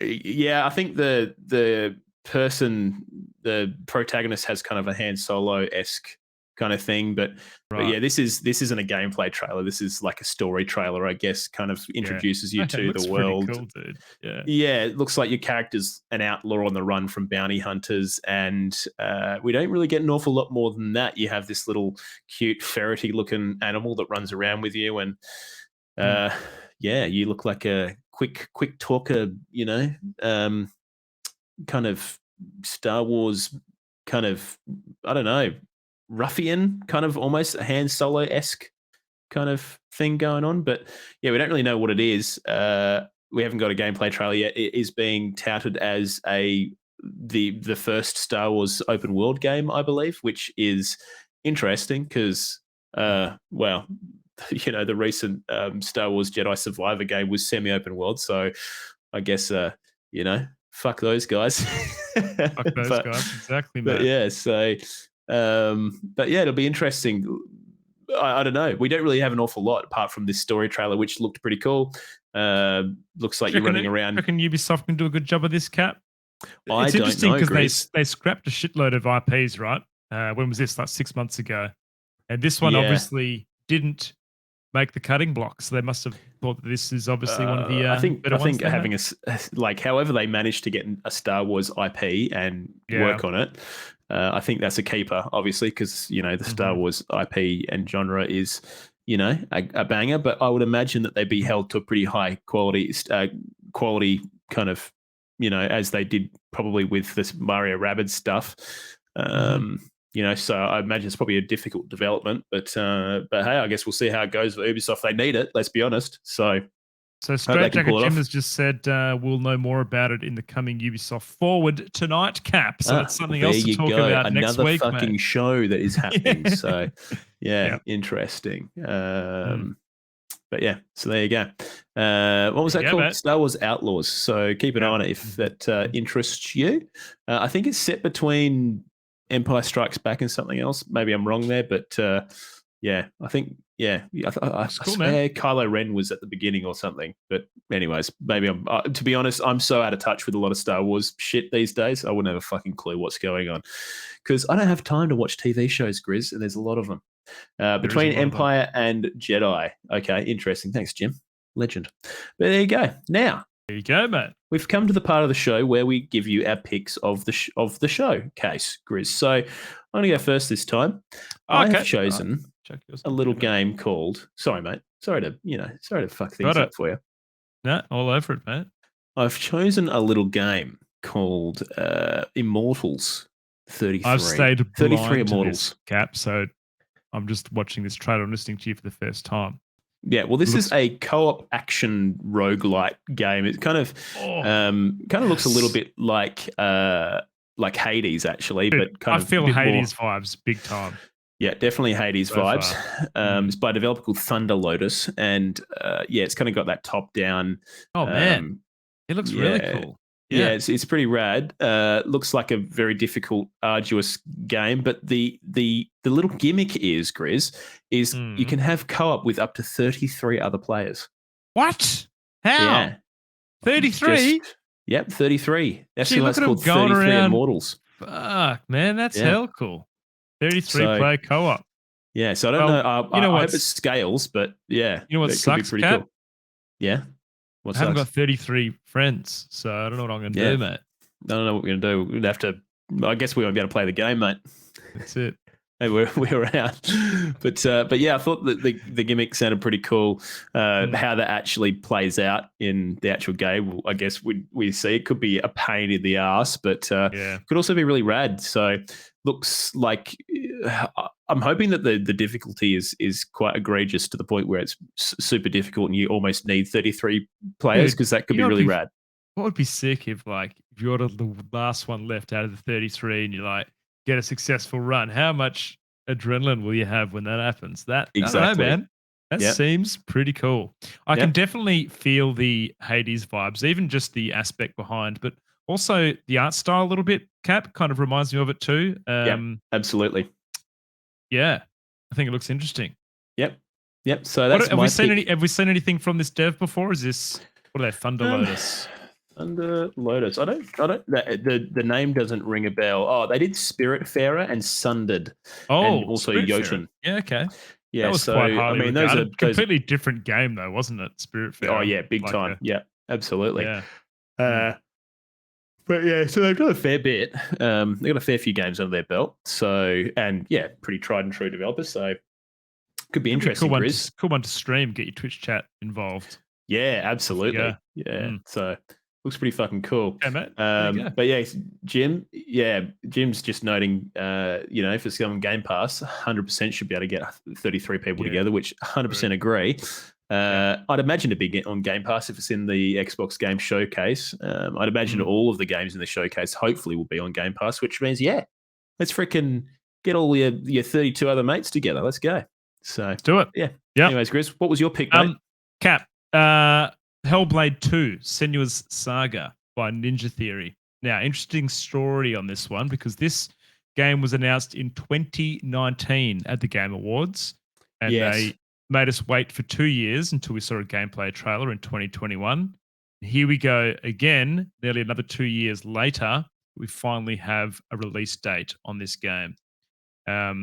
So it is coming 2024, so next year, to Xbox Series X and Windows. If you don't know what this game is, the first one came out in 2017, and it was reasonably groundbreaking. It was kind of like the first game that had almost like a movie. The audio design and the storytelling, and the way that they kind of portrayed Senua's story through this was a feast for the ears.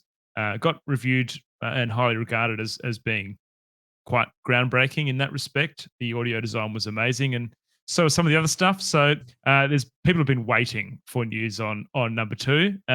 This is the first game, Cap, that I didn't play, but I enjoyed it through watching a streamer play it, and kind of felt like that I enjoyed the first one that way. It was that kind of video game. I didn't feel like I had to go play it, but probably will the number 2, I reckon. But yeah, so we're getting that next year, mate, and it looks pretty dang good, the trailer we see.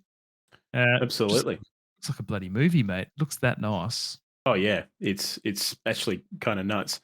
I think you're showing the trailer that came out at the game Xbox one. I think you're showing the old one. Potentially, mate. I think you are. 1 year ago, I am. Yeah, sorry, my bad. Yep. But I mean, that one's still quite impressive anyway. Yeah, regardless, I think there's they're just little considerations like no HUD. Everything in the world looks incredibly it's just weird one. It's almost got a bit of a Death Stranding vibe to it, but a bit more tribalistic and just weird. So just to give you an idea of maybe what to expect if you haven't watched it before. But very bizarre. Draws a bit more on Norse mythology for this one, Cap. Makes sense. Be cool. So absolutely, psychological horrors. So there you go. Horrors. Yep, big time. But yeah, so to give you guys a bit of a wrap up of everything else that came out, we also had the following: the Xbox Series S 1 terabyte model was announced alongside a Starfield headset and Xbox controller.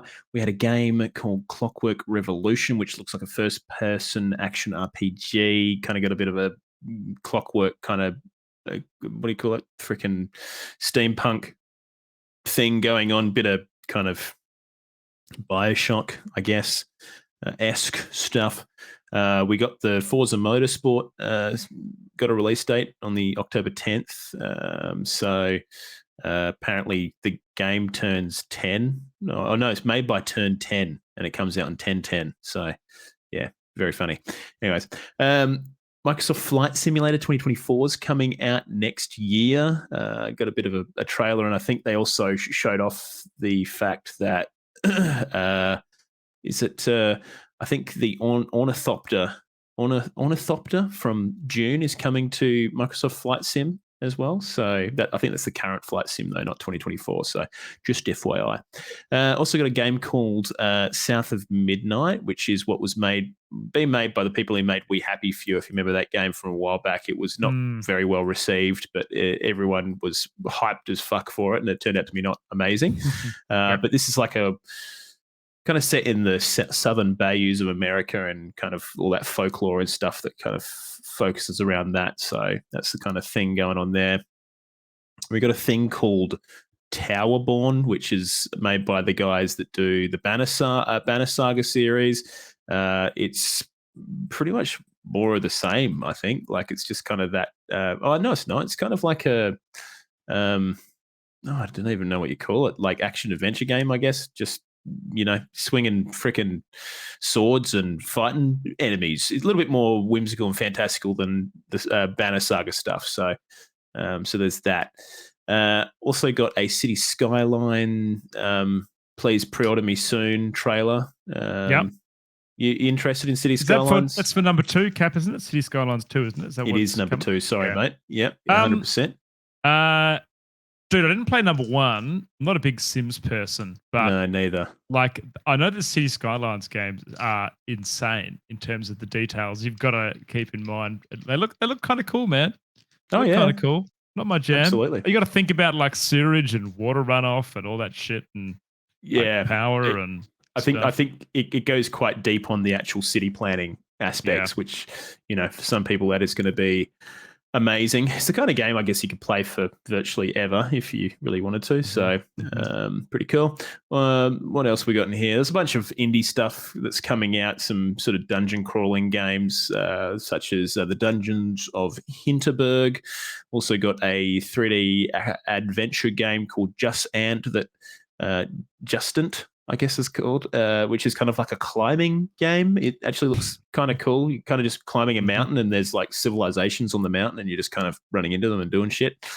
But yeah, there's a bunch of other shit in here. Payday 3 got a gameplay announcement and is being released on 21st for those of you that like paying days. So there was a leak of a Persona 3 remake, and that was since confirmed in this showcase alongside a game called Persona 5 Tactica, which is kind of like I guess it's almost like an XCOM-ish kind of looking Persona game. So set in one of the weird kind of dream world Persona things. So if you're into that, that's pretty cool.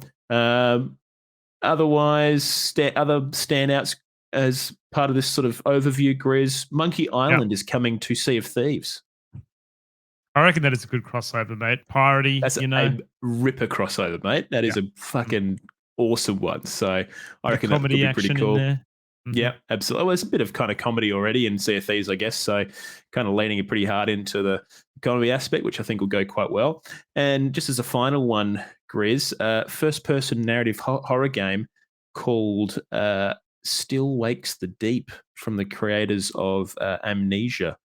So this is set on like a offshore oil rig that has been kind of decimated. Shit. And I'm about to go to an offshore oil rig, mate. yeah, probably don't play this one before you go there, mate. That's what I would suggest.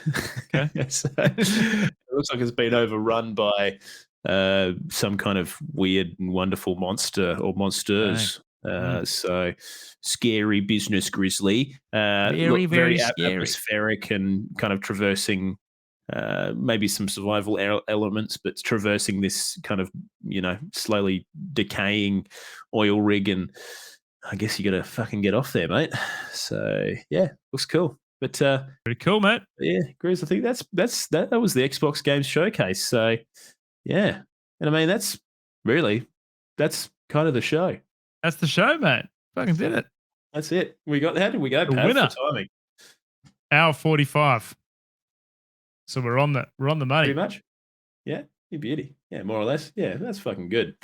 So you can see why we weren't able to go through the Devolver Digital stuff today. But Absolutely, we might cover a bit of that next week. Well, it sounds like we've got the Bethesda showcase as well. No, Ubisoft, you mean? Ubisoft showcase. Yep. Yeah. So we'll have another couple of showcases to talk about, and yeah, but Hey, you got anything you want to talk about before we end this, Grizz? No, mate. Yeah. I'm all happy. I'm going to go watch some Pro Dota now and play some Diablo Prota. 4 before I go to bed, I reckon. I Actually, reckon- ungaming news, I got my working at Heights tomorrow, so I'm going to be getting high and fucking, swinging around in the yeah, fuck yeah. wet weather. Love it. Absolutely love it, mate. That's So awesome. looking forward to that, man. I'll let Yeah. you know how that goes, all right? Don't look down. Don't look down. Yeah. Awesome, mate. Pavlich, you got anything you want to say before I sign us off? Just one thing. We're now affiliated on Twitch. So if We are. Yeah. you want to give us Bezos's money with your Prime, feel free to do so. Otherwise, enjoy your ad-free viewing. Yeah, shout out Eri Anf M for the sub tonight too. Thank Yeah, you very much. freaking Founder badges legend. are on Twitch still. I believe there's 5 left, Pav. 5 founder badges left. Is that right? Five staying alive. So if you want to be a founder on Twitch, you can be. Just all you got to do is pay us $5 a month, and you too can have a little thing next to your name in the Twitch chat, alongside other freaking legends. Now we do stream every Monday night. The latest episode coming to you live of this podcast, 7 p.m. AWST on twitch.tv/Oceanic Gaming Radio. So if you want to join us, you can come and say good day. Might even read your freaking comment out if it's intelligent. So yeah, come with your best. So you can come and watch us on Twitch. Otherwise, we're on every single podcasting platform as far as I'm aware, the big ones anyway. So yeah, go and download us and leave a review, bit of a 5-star out of 5-star bad boy. So that'd be appreciated. And then we also normally do a poll each week, but we obviously this show was too big for a poll, so we didn't do one last weekend. But you can vote in the poll by going to twitter.com/OGR show. And we'll have a poll on there. Otherwise, if you want to talk to us directly, jump in our Discord. Want to know where the link for that is? Well, it's in the description of this show if you're listening by podcast, or go to our link tree, which Pav's probably dropping in the Twitch chat right now as we speak. Other than that, I think that's everything. We're doing it. Cool. All right, we'll have a great week. We love you, and we'll see you next Tuesday if you're listening. Otherwise, next Monday if you're also listening but also watching. So there you go. Bye.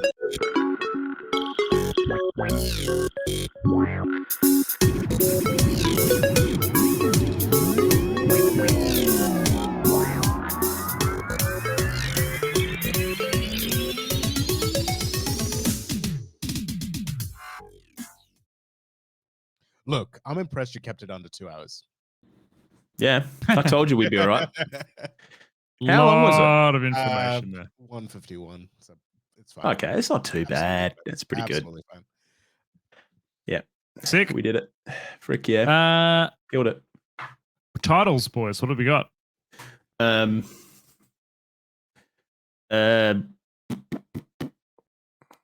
about Games Fests showcasing. No.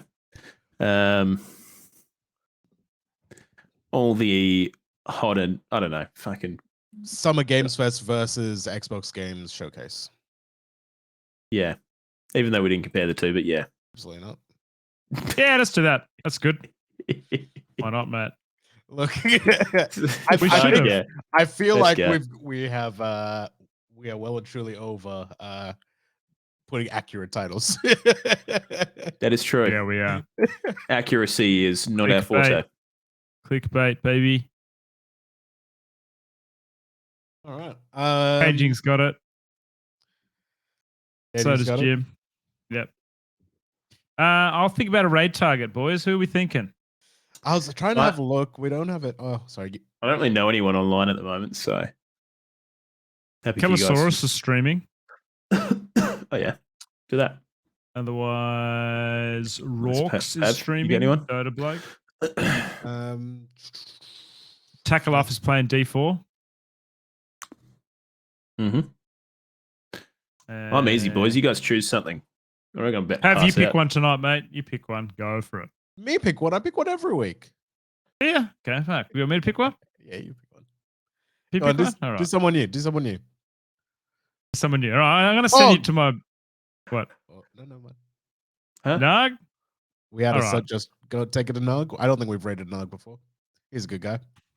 Yeah, He's been- again. He's been getting amongst. No, that's not his. That it's. Oh shit! That is not it. That was going to someone. Oh my god. Oh, I've cancelled it. It's fine. It's fine. Okay, it's Didn't fine, go it's fine. through. Not Who much is stormy. Nog? there you go. Nogulator. Oh, yeah, Jimbo's got it. Jimbo has got it. Agalator. Beauty. All right, if you sub, throw some emotes in there. Otherwise, you know the smokes. We're gonna take you over to Nog. Nog. Small Oh, yeah, corn. I'm subbed. All right, bye, guys. Hey. Hey. Beautiful. All right, we'll see you next time. Peace out. Right, peace out. Bye. Where is my?